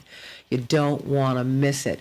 Let's get to some of these headlines so we can get back to the rest of the show with this magnificent panel. Air quality conditions throughout the eastern United States and Canada are expected to slowly improve this weekend, forecast show, but the skies will take time to fully clear. The dense clouds of smoke have postponed professional sports games, grounded flights, closed schools, forced many to mask up when indoors. All of Pennsylvania, Delaware, Connecticut, Rhode Island, New Jersey, and Indiana will remain under air quality alerts today, according to officials. Parts of Ohio, Michigan, Maryland, Virginia, and North Carolina continue to experience these alerts as well. Praying for them and those in Canada. 16,000 people were moved from their homes in Halifax at the height of this crisis. The S&P 500 rallied on Thursday to end the day in a bull market, everybody, officially bringing an end to the bear market that began in January of 2022. And of course, former President Donald Trump has been indicted on 7 counts in the special counsel's classified documents probe. This marks the first time in the history of the republic that a former president has ever been charged with a federal crime. Remember, that could have happened to President Nixon, but he stopped it by resigning. But that didn't happen this time. We've got to take this apart. The Department of Justice has been investigating whether classified documents from the Trump White House were illegally mishandled when they were taken to his Florida Mar-a-Lago residence after he left office. We will see what is behind these indictments on Tuesday when the indictments are unsealed. In Chicago, we'll have a high of 73 degrees, mostly sunny. Minneapolis, St. Paul, 86 degrees, partly cloudy. The NBA, the Nuggets lead their series 2-1. They'll be playing the Heat tonight. The WNBA, the Liberty will be facing off against the Dream tonight, and the Sky will be facing off against the Sparks. In the NHL, well, the Golden Knights lead their series 2-1, but the Panthers bested them in overtime last night, 3-2. Major League Baseball, the Rays 4, the Twins 2, Angels 3, Cubs 1, and the Yankees shut out the White Sox 3-0, and those are just some of the headlines. Of course, we've got Attorney Terry O'Neill, former national president of Now, brilliant civil rights attorney, and of course, civil and voting rights attorney, Attorney Darrell Jones, chairman of the Transformative Justice Coalition, Dwight McKee, brilliant social scientist, and WAOK and Rainbow Push spokesman, Attorney Robert Patillo. Well, Attorney Robert Patillo, you were making a point during the break. Please go to it.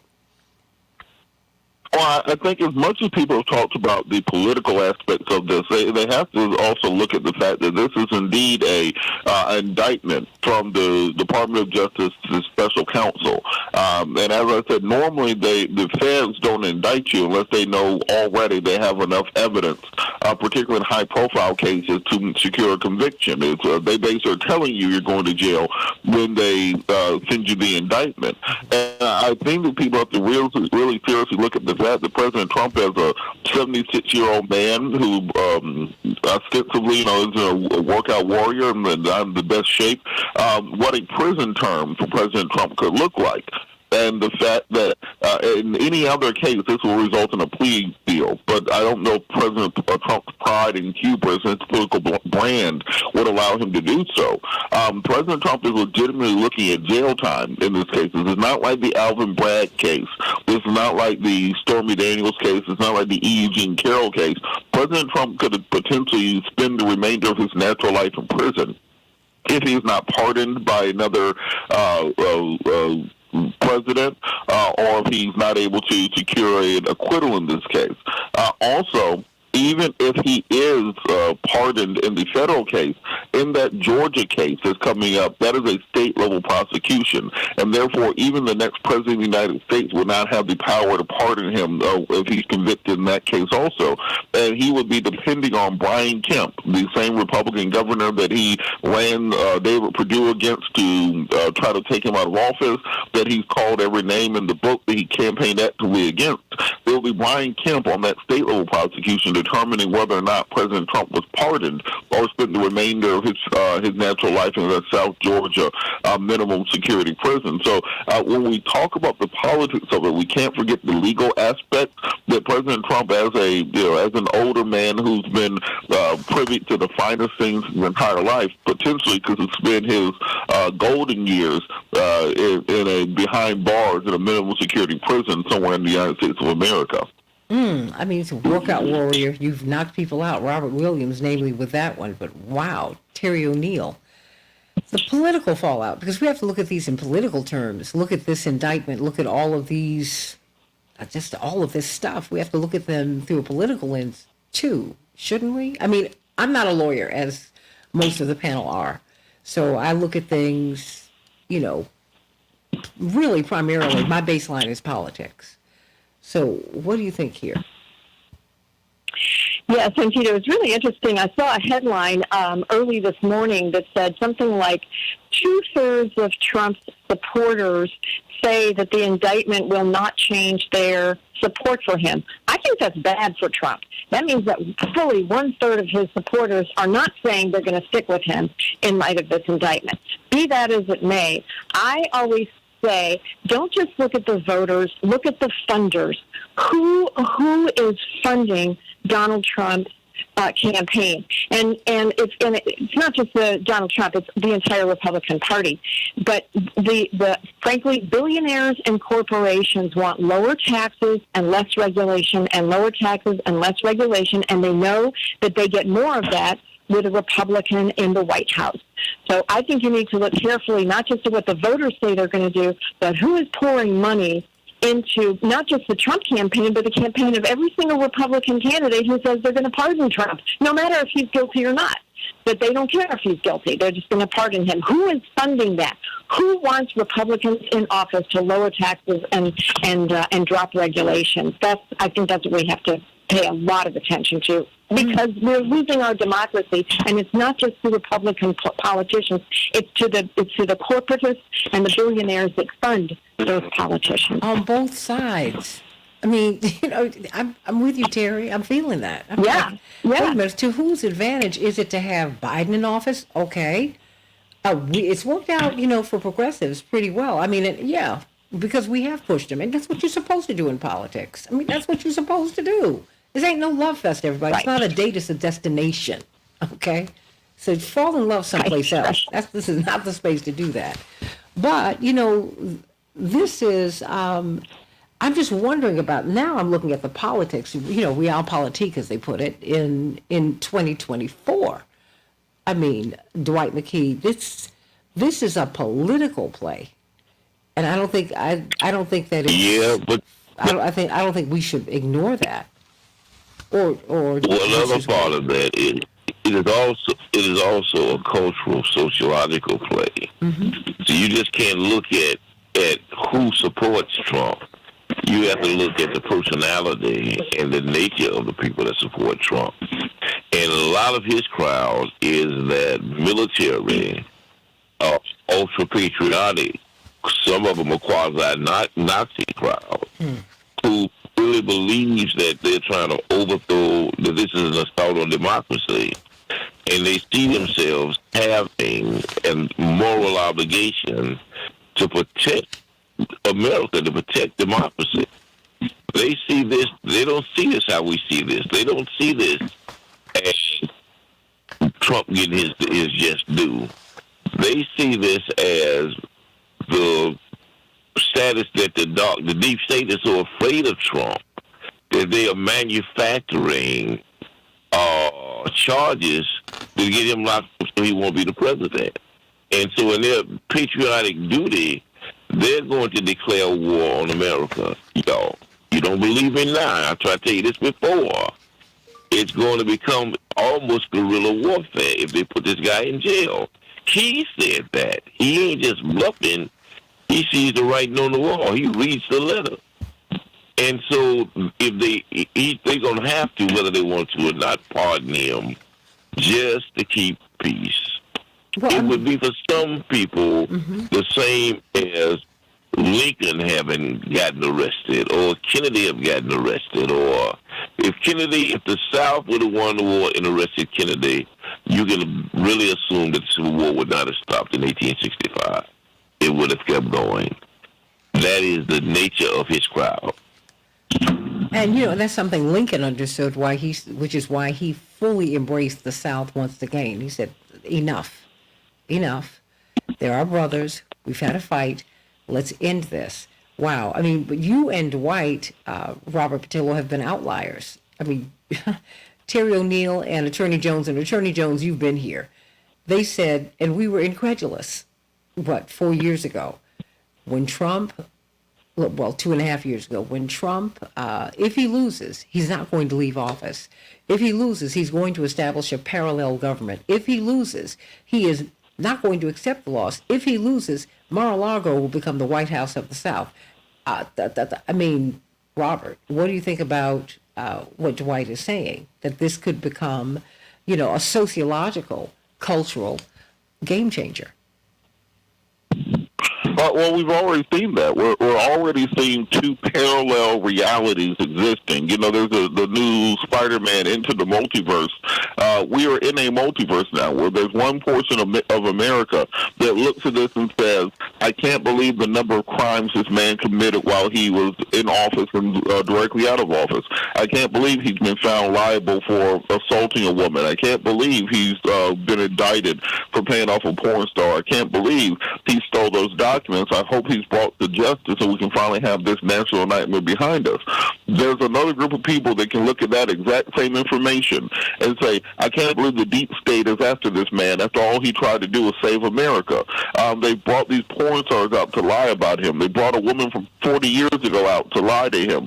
Hillary Clinton, Joe Biden, and the deep state are all working against him, and they're using their Gestapo to try to shut him up and shut up our movement. We have to do something to stop him. Those are two, you could talk to two people looking at the exact same information to get completely different answers, and that's a very dangerous place for a nation. That's where nations start fraying at the edges, and this isn't the only place in the world that this is going on right now. If you look at the situation in Pakistan, where former President Khan has been arrested and taken into custody, and his people are taken to the streets in protest of that, claiming many of the same things. If you look at the situation in both Peru and Ecuador, we have very similar situations with the jailing of previous candidates, ostensibly by the administrations of their successors in office. And in all those cases, regardless of the public corruption, regardless of the evidence against them, they all make the same claims that President Trump does. It's the claim of strongmen, which is that the system is against me, the system is against you. Them jailing me for my crimes is a crime against you individually. And that is something that pulls the nation apart. Remember after the election, when President Biden won, we talked about how important it was for a losing candidate to call and feed the race to the other candidate. It seems like a formality. This is why it's not a formality, because you have to bring a nation together after an election. The only thing that stops us from being in open warfare is this idea of the peaceful transfer of power, and this is what happens when you don't have that. What do you think about that, Terry? I mean, I think that's exactly right. We have to. How do I put this? Donald Trump's administration flouted the law every time you turn around. Although, as soon as I say that, I think to myself, well, George W. Bush lied us into war and then committed egregious human rights violations by torturing prisoners and by holding prisoners without trial and all the secret, just horrible stuff. So Donald Trump is not the only one, but Trump was doing it for grift. He was doing it for profit, for himself, to put money in his own pocket, money in the pocket of his children. So when I think about all the threats to our democracy, it's everything that was just said and more. What do you see? How do you see this playing out, Daryl Jones? You're in Washington. You and Attorney Petillo are in Washington, but you are also in Maryland. You know, Washington is an outpost. It's an outlier. It's a district, but it's a district that's south of the Mason-Dixon line. So, you are immediately in the South when you go right, coming off that bridge. And you feel the cultural shift. You do. When you're in Baltimore and south of Baltimore, you feel it. Well, when you drive through Maryland, you feel it. You do feel it. So what do you see happening? Do you see what Dwight and Robert see, and Terry, and wow. Do you see it becoming as serious as that? Well, I don't know if I see it becoming as serious as what they've laid out. I do think that there'll be some reaction from those Trump supporters and those that are of that milieu. But I don't know.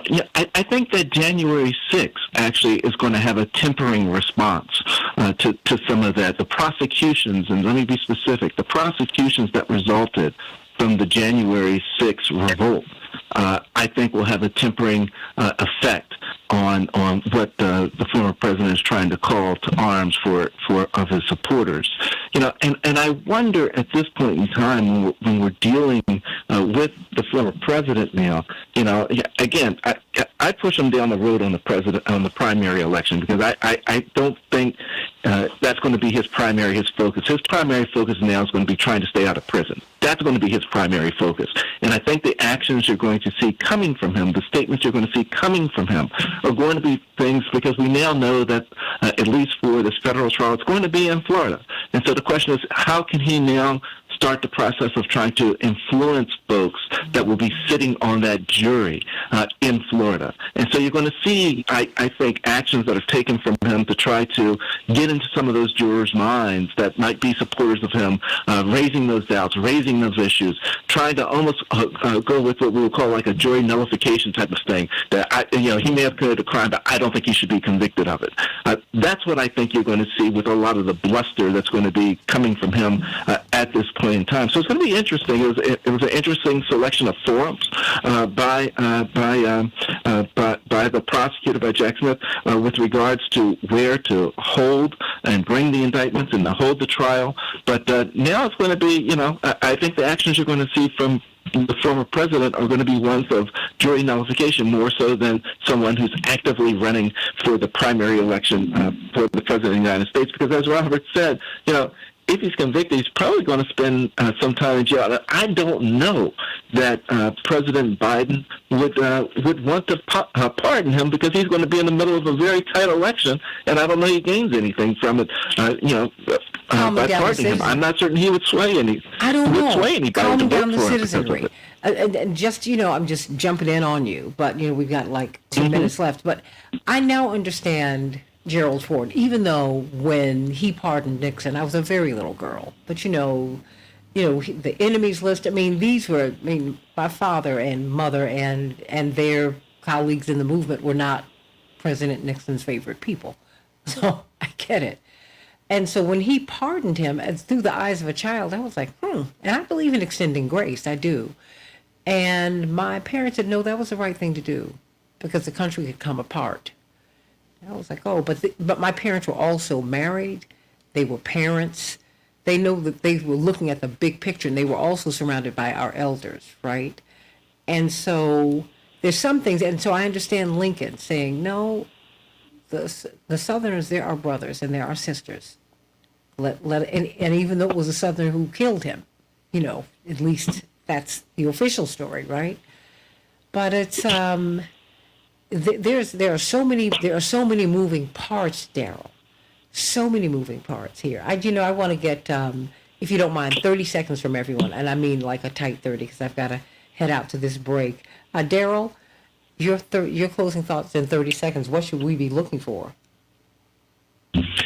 I think that what we should be looking for at this point in time is really to see how the other Republicans that are in the primary race respond. I think that's what we need to start looking for. In terms of where the prosecution is going, that's out there. We already know what's happening there. It's going to move forward.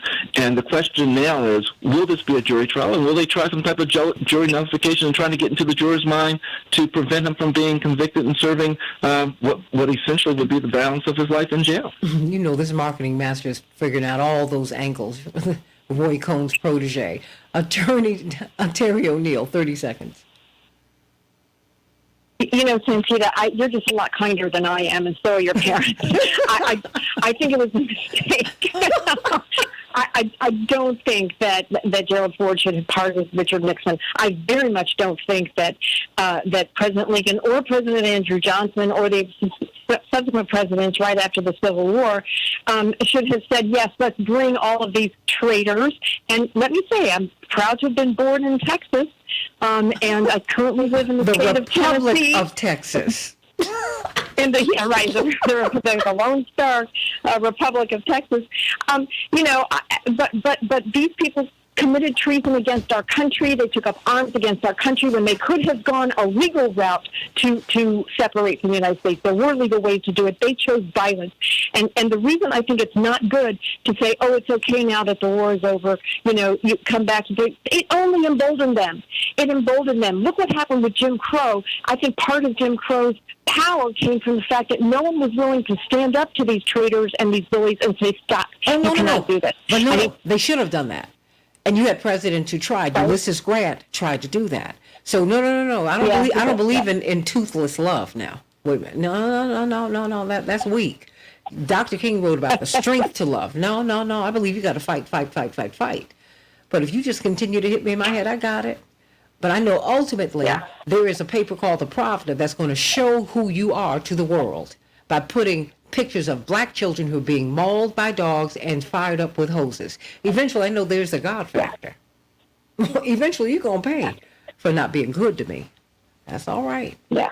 Well, Robert Patillo, Dwight McKee, I'm sorry I can't get any closing thoughts from you, but, I got to move on. But, wow. Dynamo Dave, I'm going to get your thoughts in a minute, but whew, this story has a lot of moving parts, and we will see what is going to happen on Tuesday when these indictments are unsealed.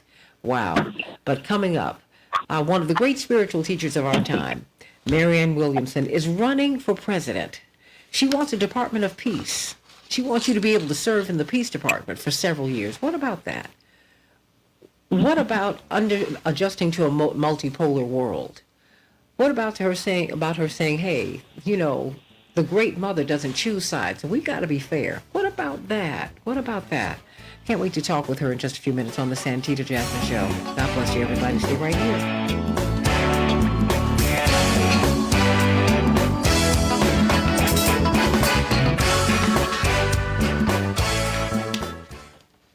You all, I just love you to pieces. Boy, oh boy, oh boy.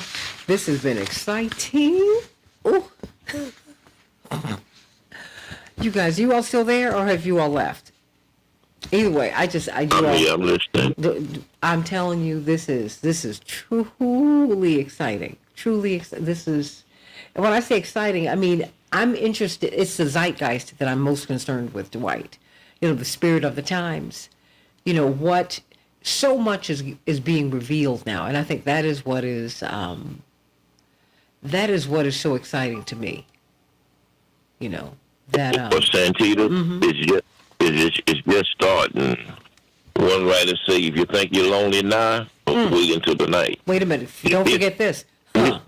Remember you said, huh. This thing is just starting, and it's going to get more and more intense. If they can find a jury in the South in Florida that's willing to convict him, this thing is going to get more and more intense. If you think you're lonely now, wait until the night. Hi, Miss Jackson. Yes. Marianne Williamson just called in. And of course, Marianne Williamson just heard me act a complete nut on the radio, but that's okay. That's okay. I have no shame. I'm shame-proof. How are you, Ms. Williamson? I'm so honored that you're with us today. Well, thank you. Thank you so much. I'm honored to be here. Oh, my goodness. I wish I had all my books that you've written that I've purchased down through the years with me. But you know what? I met you years ago at Oprah Winfrey's, I guess her ball out in California. I think it was the first one that she had, the Legends Ball. And right. It's just, I have so much admiration for what you're doing. I think that people who really embrace God and the spiritual nature of human beings, we need to be involved in politics. And I think I think it's the only salvation for this country. Yeah, well, I think it's the only salvation for this country. Oh, I think so, and for the world. This is 2 minutes. Yeah, absolutely. This is where we are, and so I'm honored that you're here today. I have Dwight McKee. He's not going to participate in the interview, but he wanted to stay on and listen to you. Just brilliant social scientist. Oh, of course. And whatever I can do to be helpful to you, just do not hesitate to reach out. Your team. Well, thank you. You're in Chicago, aren't you? I'm sorry? You're in Chicago, aren't you? Yes, I'm based here, but I'm also in New York too, and Washington. Okay. Well, I will be in Chicago. I live in Washington, so we could get together. Oh, for sure. If that's good for you. Also, I will be speaking in Chicago. When? On, I think, the 10th of July.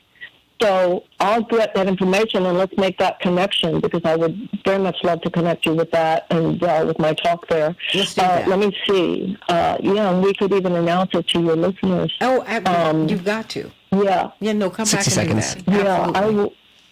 Yeah. Thank you so much. Dwight, you were saying hello to Ms. Williamson before we come on. We're coming up in about 10 seconds. Well, you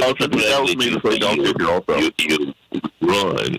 I think it's a bold run, and I think it gives you an opportunity to really put some serious issues on the table that both other parties have been trying to avoid. And that's what so I wish you Godspeed in Iran. And I'm going to connect you to Robert Patillo, who's here. He's with our Rainbow Push. He's been our Southeastern Regional Director. He has one of the biggest talk radio shows in the Southeast. It's on the iconic Black Talk radio station in Atlanta, WAOK. He wants to have you on his show so that he can connect you to his audience. And I'm going to do that today, Well, Ms. thank Williamson. you. Okay, Robert, Thank you, you want to say so Ms. much. Williamson? Oh, well, Robert, but I'm going to do that because that would be a huge audience that who need to hear you. Change the world, change the world, change the world. We can change the world, we can change the world, change the world. This is the Santita Jackson Show. War and hate to a place of love, it's not too late. Gotta save the children, we can't wait. Let's change the world. Hey everybody, welcome to the Santita Jackson Show. So honored to have this great spiritual teacher, this great leader with us today. Indeed, what else can one say about the woman who wrote The Return to Love, a book that profoundly changed my life, A Woman's Worth, A Woman's Worth. There are so many books. She's written more than a score of them. And now she's running for president once again. And I was sharing with her how happy I am to see people who take God seriously, who really believe, coming into this public space, into the political space, so that they can become the game changers in this space. I'm speaking of no one other than Mary Ann Williamson. Indeed, in The Nation, the article put it this way: from the third way to the third eye, opening ourselves up, everybody. And one asked her why she was running, and I want you to speak to this. You said the status quo will not disrupt itself. Indeed, power protects itself. And so you are coming in as a disruptor of the status quo. Is that an accurate characterization? And if so, why and what is the status quo in your thinking? The status quo, thank you so much for having me on, by the way. The status quo, as we know, is an unholy alliance of government with corporate power, in which it's now baked into the cake that the majority of our public policy, certainly on a federal level, but even more and more now, even on state levels, but definitely on a federal level, public policy does more on a routine basis to serve the bottom line goal of short-term profit maximization for huge corporate entities than it does to serve the health and the safety and the well-being of the American people or the planet or the people of the world. And this is now so baked into the cake that unless there is an intervention by the people, nothing will really change. One party is much worse than the other, but at this point, it's the difference between moving quickly towards the iceberg or moving slowly towards the iceberg. We need to turn this ship around. We need fundamental economic reform in this country. When you have 20% of Americans who live basically within an economy that works for them, 20% in the richest country in the world is not enough. And that 20% is surrounded by a vast sea of economic despair. And this kind of income inequality, opportunity inequality is absolutely unsustainable. But at this point, I think we've all seen enough elections. We've all seen enough about how things work that it's time for the people ourselves to stage an intervention, because everyone who is locked within that system is on some level acquiescing and obeying the dictates of a basically corporate aristocracy.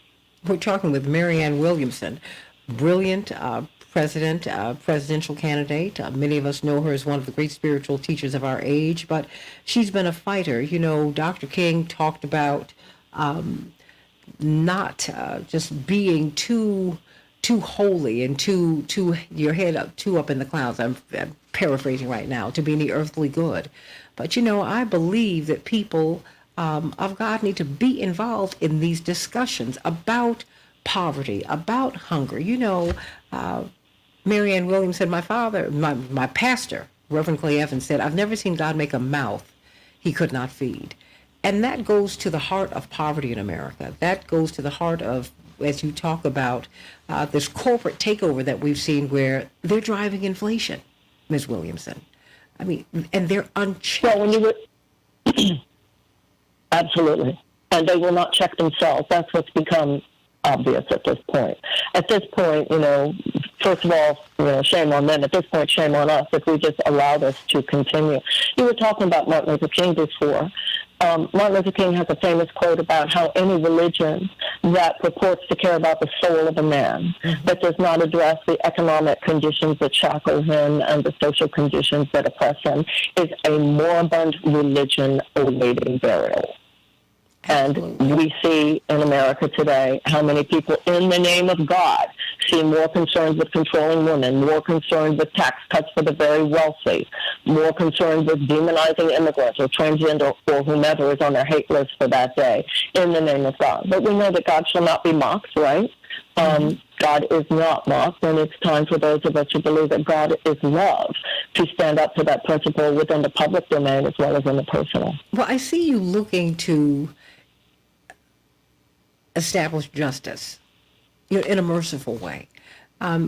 What does that look like? Particularly, you have been quite forward about your views on reparations and the need for them. Reparations for whom, and what would they look like?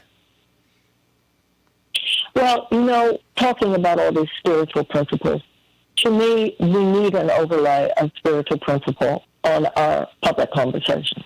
And a spiritual principle that you see among the Catholics in confession, you see it among the Jews, the holiest day of the year being the Day of Atonement. You see it in Alcoholics Anonymous, where you have to admit the exact nature of your wrong. You see that whether you see these things in religious or in secular terms, it is simply the case that you cannot move forward in your life until and unless you clean up the past. So, and this is not to minimize the sacrifices of anybody, any of our ancestors, in moving things forward on the issue of race in the United States. We had a civil war, we had a civil rights movement, we had a civil rights act, we had a voting rights act. I'm not saying nothing has moved forward, but we also know that some things have moved forward and some things have actually moved backwards. And we know that there is this huge leg of the stool that has never been addressed. And that is economic, financial remuneration, not only for slavery, not only for 250 years, almost 150 years of the institution of slavery, but also another 100 years of institutionalized suppression of black people in the American South. So to me, it's actually quite transactional. There is a debt that is owed. And I think that until we address that fundamental fact, not just with incremental approaches, but as a fundamental issue, then we will continue to pass along a very toxic baton from one generation to another. And I think this could be the generation that deals with it. And that's why I would be the president on whose watch we would actually put a plan on the table. Let's get this thing started. I lived in Detroit for a long time, and I knew John Conyers. John Conyers was a friend of mine. In a way, he was a mentor of mine. And I'm sure you knew John. Absolutely. But John himself, if he were here today, I'm sure you would agree with me, he would be rolling his eyes at the idea that H.R. 40 is enough right now. Mm-hmm. And to see a president, oh, yes, I agree with that, but it should be Congress. This is a classic kick the ball, can down the road technique. We don't need any more evidence.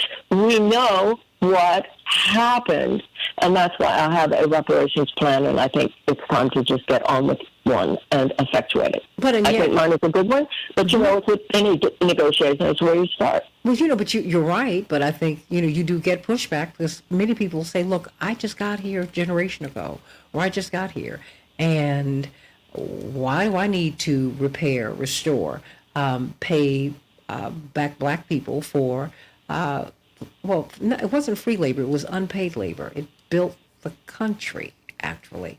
What do you say to them? Well, this is the kind of narrative that results from an age in which we think it's only about you or it's only about me. We have lost the sense it's about us. My grandparents came here from Russia and Poland. Obviously, they didn't own slaves. That's irrelevant. I am, as an American citizen, I inherit the assets and the debits of my country. This is about what America owes, and this is not just about me.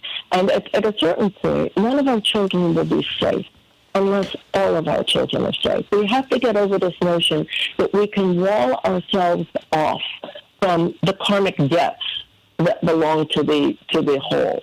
This is about something bigger than any of us individually. It's about the nation itself.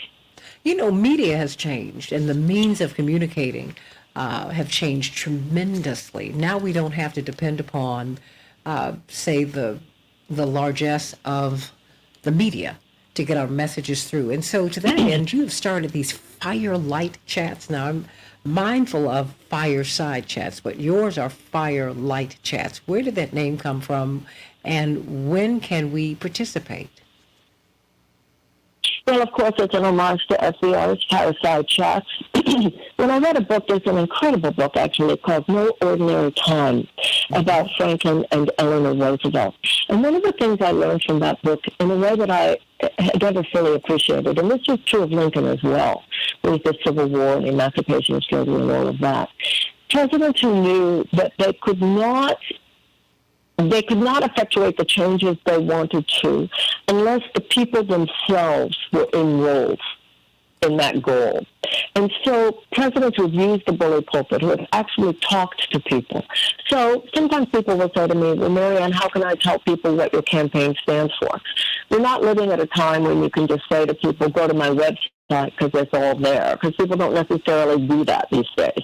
So I have told people that every Wednesday night, there will be what I call a firelight chat, once again, an homage to the fireside chats of FDR, in which I'm addressing issues that I think are important. People can understand from that what are the issues that she thinks are important and who are the kinds of people she would listen to. For instance, our first one last week was about labor.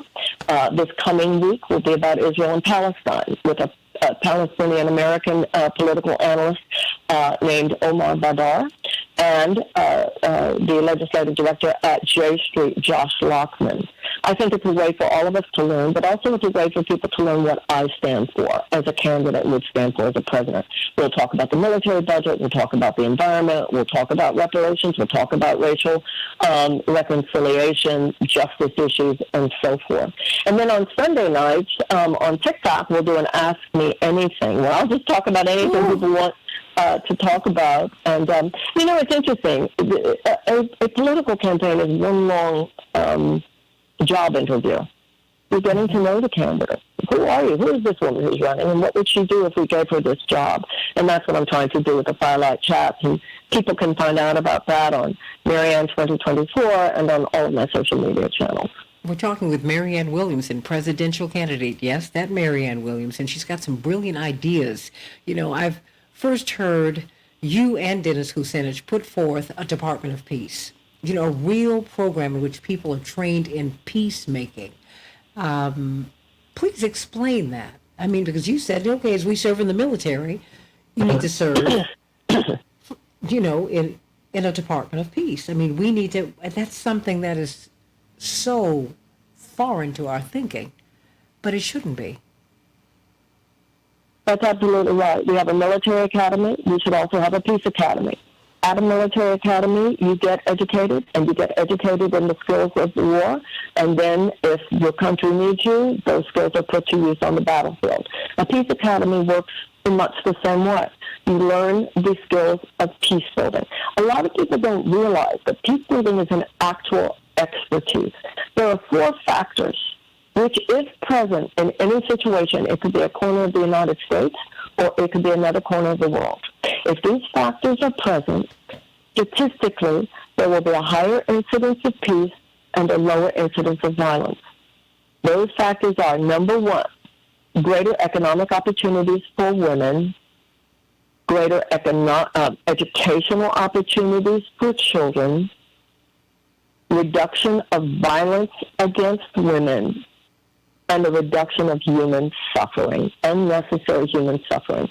You can go into any community. If your proactive efforts are to manifest those goals, greater education for children, greater economic opportunity for women, reduction of violence against women, and an amelioration of human suffering, you will have greater peace. Because those are the humanitarian values that actually create greater harmony within human beings and among human beings.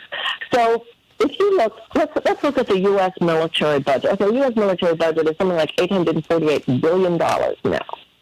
So what is the State Department budget, which is diplomatic solution and problem solving? That's about $70 billion.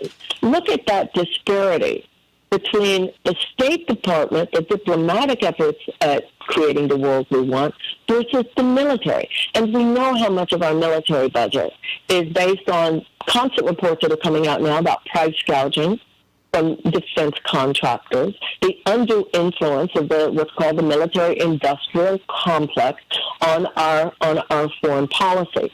Then within the State Department, you have what's called a USAID, and that is the budget. It's something like $8 billion. And this is people who go and they build wells and they build bridges, and they do the things that actually help people in their lives. That's how you promote your values. That's how you promote your democratic values. That's how you promote your human values. And I would argue that the USAID does more to create a peaceful world than the U.S. military does. If you look at the military's actions in Afghanistan, you look at the military's actions in Iraq, I would argue that they have done more to create insecurity than security in world affairs, including attitudes towards our own country. We're talking with Marianne Williamson about her presidential campaign. She's polling north of 9%, about 10% of the voters at this time, at least, as has been reported. And, you know, having been on this presidential merry-go-round a few times, get it, you know, because I understand how the questions are posed, so people don't really get a chance to hear you, and they don't really get a chance to express their support for you. So I would venture to say, given my chant line, as Carol Soskin from Beverly Hills is your big cheerleader here today. She's my sister from another mister. Love her so much. And Janet and Mildred and everyone here. It's important to get the message out. And it's important for us to see you in the context of, you know, a back and forth between you and President Biden and Attorney Kennedy and all of that. But we have heard from the DNC that there will be no debates. What do you make of that? Right. I mean, in a republic that has democratic aspects, right? How's that supposed to work? What do you think about that? Well, we are a democratic republic. We are a representative democracy. So that's important. To say that we are a republic and a democracy is like saying we have windows and we have doors. So, yes, we are a representative democracy. The fact that the DNC is admittedly rigging the primary in order to shoehorn in President Biden as the Democratic candidate is a very bad idea. It is undemocratic. The traditional role of the political parties is to stand back, let the voters decide who the nominee should be, and at that point, the DNC should come in and support that candidate. Right now, you have myself plus Robert Kennedy, who are running for the Democratic election. And also, I think the Democrats are going to have to really think long and hard about what they're doing, given that Cornel West is now running as a third-party candidate. So I think there's a lot of rumbling coming up from the bottom of things. People are not liking this. There should absolutely be debates. The president should debate his opponents within the Democratic Party, and it should be the voters in the Democratic primary who decide the best candidate to represent the Democratic Party in the election in 2024. Have you spoken to anyone in the DNC or anyone on your team? What have they said, if you have, what have they said to you to justify this? They speak to me through their minions in the media who smear me. That's how they speak. Mm-hmm. I know that you know this. You have been in the belly of this beast. And we've had that experience. Your own family, you know how this works. This is how they talk to you.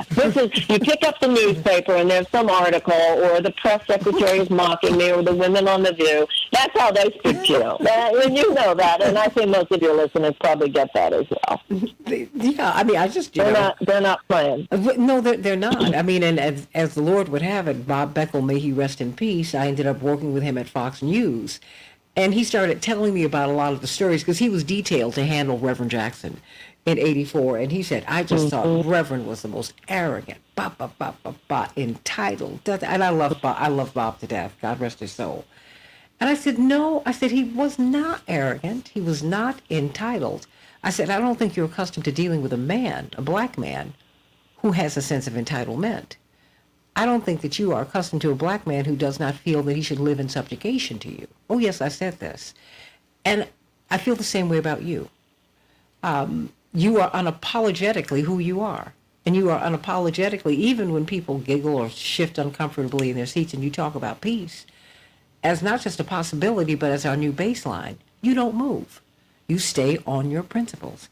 I've got 2.5 minutes. I want to give you the runway to speak to this audience. They are very, very interested in hearing more from you and being involved with you. 2.5 minutes, they belong to you, Marianne Williamson. Well, thank you. First of all, thank you so much for having me on and for the tenor of this conversation. People can find out more about my campaign at Marianne2024.com, and that's Marianne, Marianne. People can volunteer, people can donate, people can go onto any of my social media channels. And also for those your listeners who are in Chicago, I will be speaking at the museum there, I think the Chicago Museum there. It will be on the website on July 10th, and I hope that people will come and hear me. I know for a lot of people it's kind of early to be really getting into this conversation about the 2024 election, but actually early is what matters. I think that's what a lot of people have learned. If you only wait until the corporate-backed candidates have already been chosen, and your only choice is between the corporate-backed and then the other party, then we do not create fundamental change. We need to move from the paradigm of amelioration of stress to fundamental economic reform. We need an economic U-turn in this country. We need an economic Bill of Rights. We need universal health care. We need tuition-free college and tech school. We need free child care. We need paid family leave. We need a guaranteed sick pay and a guaranteed living wage. And those things are considered moderate positions in other advanced democracies, and they should be considered moderate positions in ours. And when people tell you that we don't have those things because it's complicated, they're not telling you the truth. We don't have those things because the situation is corrupt. Our government has become little more than a system of legalized bribery in which insurance companies and pharmaceutical companies, big food companies, big agricultural companies, big chemical companies, big oil manufacturers, and defense contractors are like an aristocracy in this country. And that such aristocracies have been pushed back before, and it's time to push that kind of thing back again. And I hope that people will go to Marianne2024.com and join the effort because, as we were talking about at the beginning, the system will not disrupt itself. Well, you have an invitation to come back to the show anytime you wish. And before you appear in Chicago July 10th, come on back here. Stop on by this place anytime you wish. Sending you so much love. Very, very much. And I will just say this while you're here. You too, and God bless your father as well. Oh, thank you so much. I will give him your best wishes, and hopefully you all will be able to see one another when you come to Chicago. You know, I will say this. I look forward to that. Oh, I'm gonna make that happen. The fact is, you're not going to get the world you want until you believe you can have it, everybody. You need to believe that it's a possibility. The Lord's Prayer is real. We are but a dimension, a thought away from making real in heaven making real on earth what already exists in heaven. If this is the kind of candidate you want, work for her, vote for her. Do not allow her to be dismissed when you are polled. Don't let that happen. Stop falling for the okie doke. Stop falling for that which is fallen. Rise.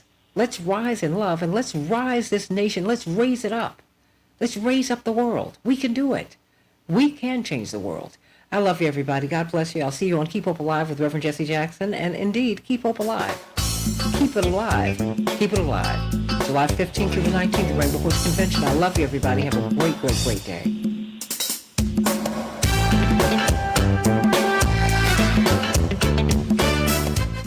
Ms. Williamson? Oh, thank you so much. Oh, you got it. You've got it. And anything I can do to be helpful to you, I have a lot of people who are very, very interested in spending more time with you. Please, the Firelight Chat, because I still have some people here on StreamYard. When is it? I know it's on Wednesdays and Sundays, yes? Oh, everybody, I'm going to post it. I'm going to post it because I want you all to have this information. And, look, vote for the people that you hope for. I saw Bill Cosby do a wonderful commercial for Reverend Jackson in 1988, and he did it on the set of The Cosby Show when it was at the zenith of its popularity. He was someone who, he and his wife, Camille Cosby, were early supporters of Reverend Jackson's candidacy in 1983, when we were kind of out there by ourselves. Not kind of, we were. But they wanted to make sure that my parents didn't miss a beat, didn't lose a step. They wanted to make sure that our house was going to be taken care of. They wanted to make sure that my brothers and my sister and I were able to be in school. I cannot tell you, my parents did not have more passionate, more wonderful supporters than Bill Cosby. But he said something in 1988 that I never shall forget in this endorsement of Reverend Jackson. He said, we all have our hopes and dreams, to paraphrase him. He said, but now you have an opportunity to vote for that. We choose between the lesser of evils. Now you have someone in the race who's not evil. You have someone in the race who you really want. Vote for him. Vote for them. Do that, everybody. We don't have to take what the corporate media serves up. We don't have to do that. And if we do it, it's because we're choosing to do it. Don't do it. Don't do it. Don't do it. Come on, everybody. Let's get right to it. So sending you much love. I'll see you tomorrow. Sunday on the Keep Hope Alive with Reverend Jesse Jackson radio show. But in the meantime, I pray that you have a great day. Enjoy this summertime. It's almost here, but technically it's not here, but here we are in summer.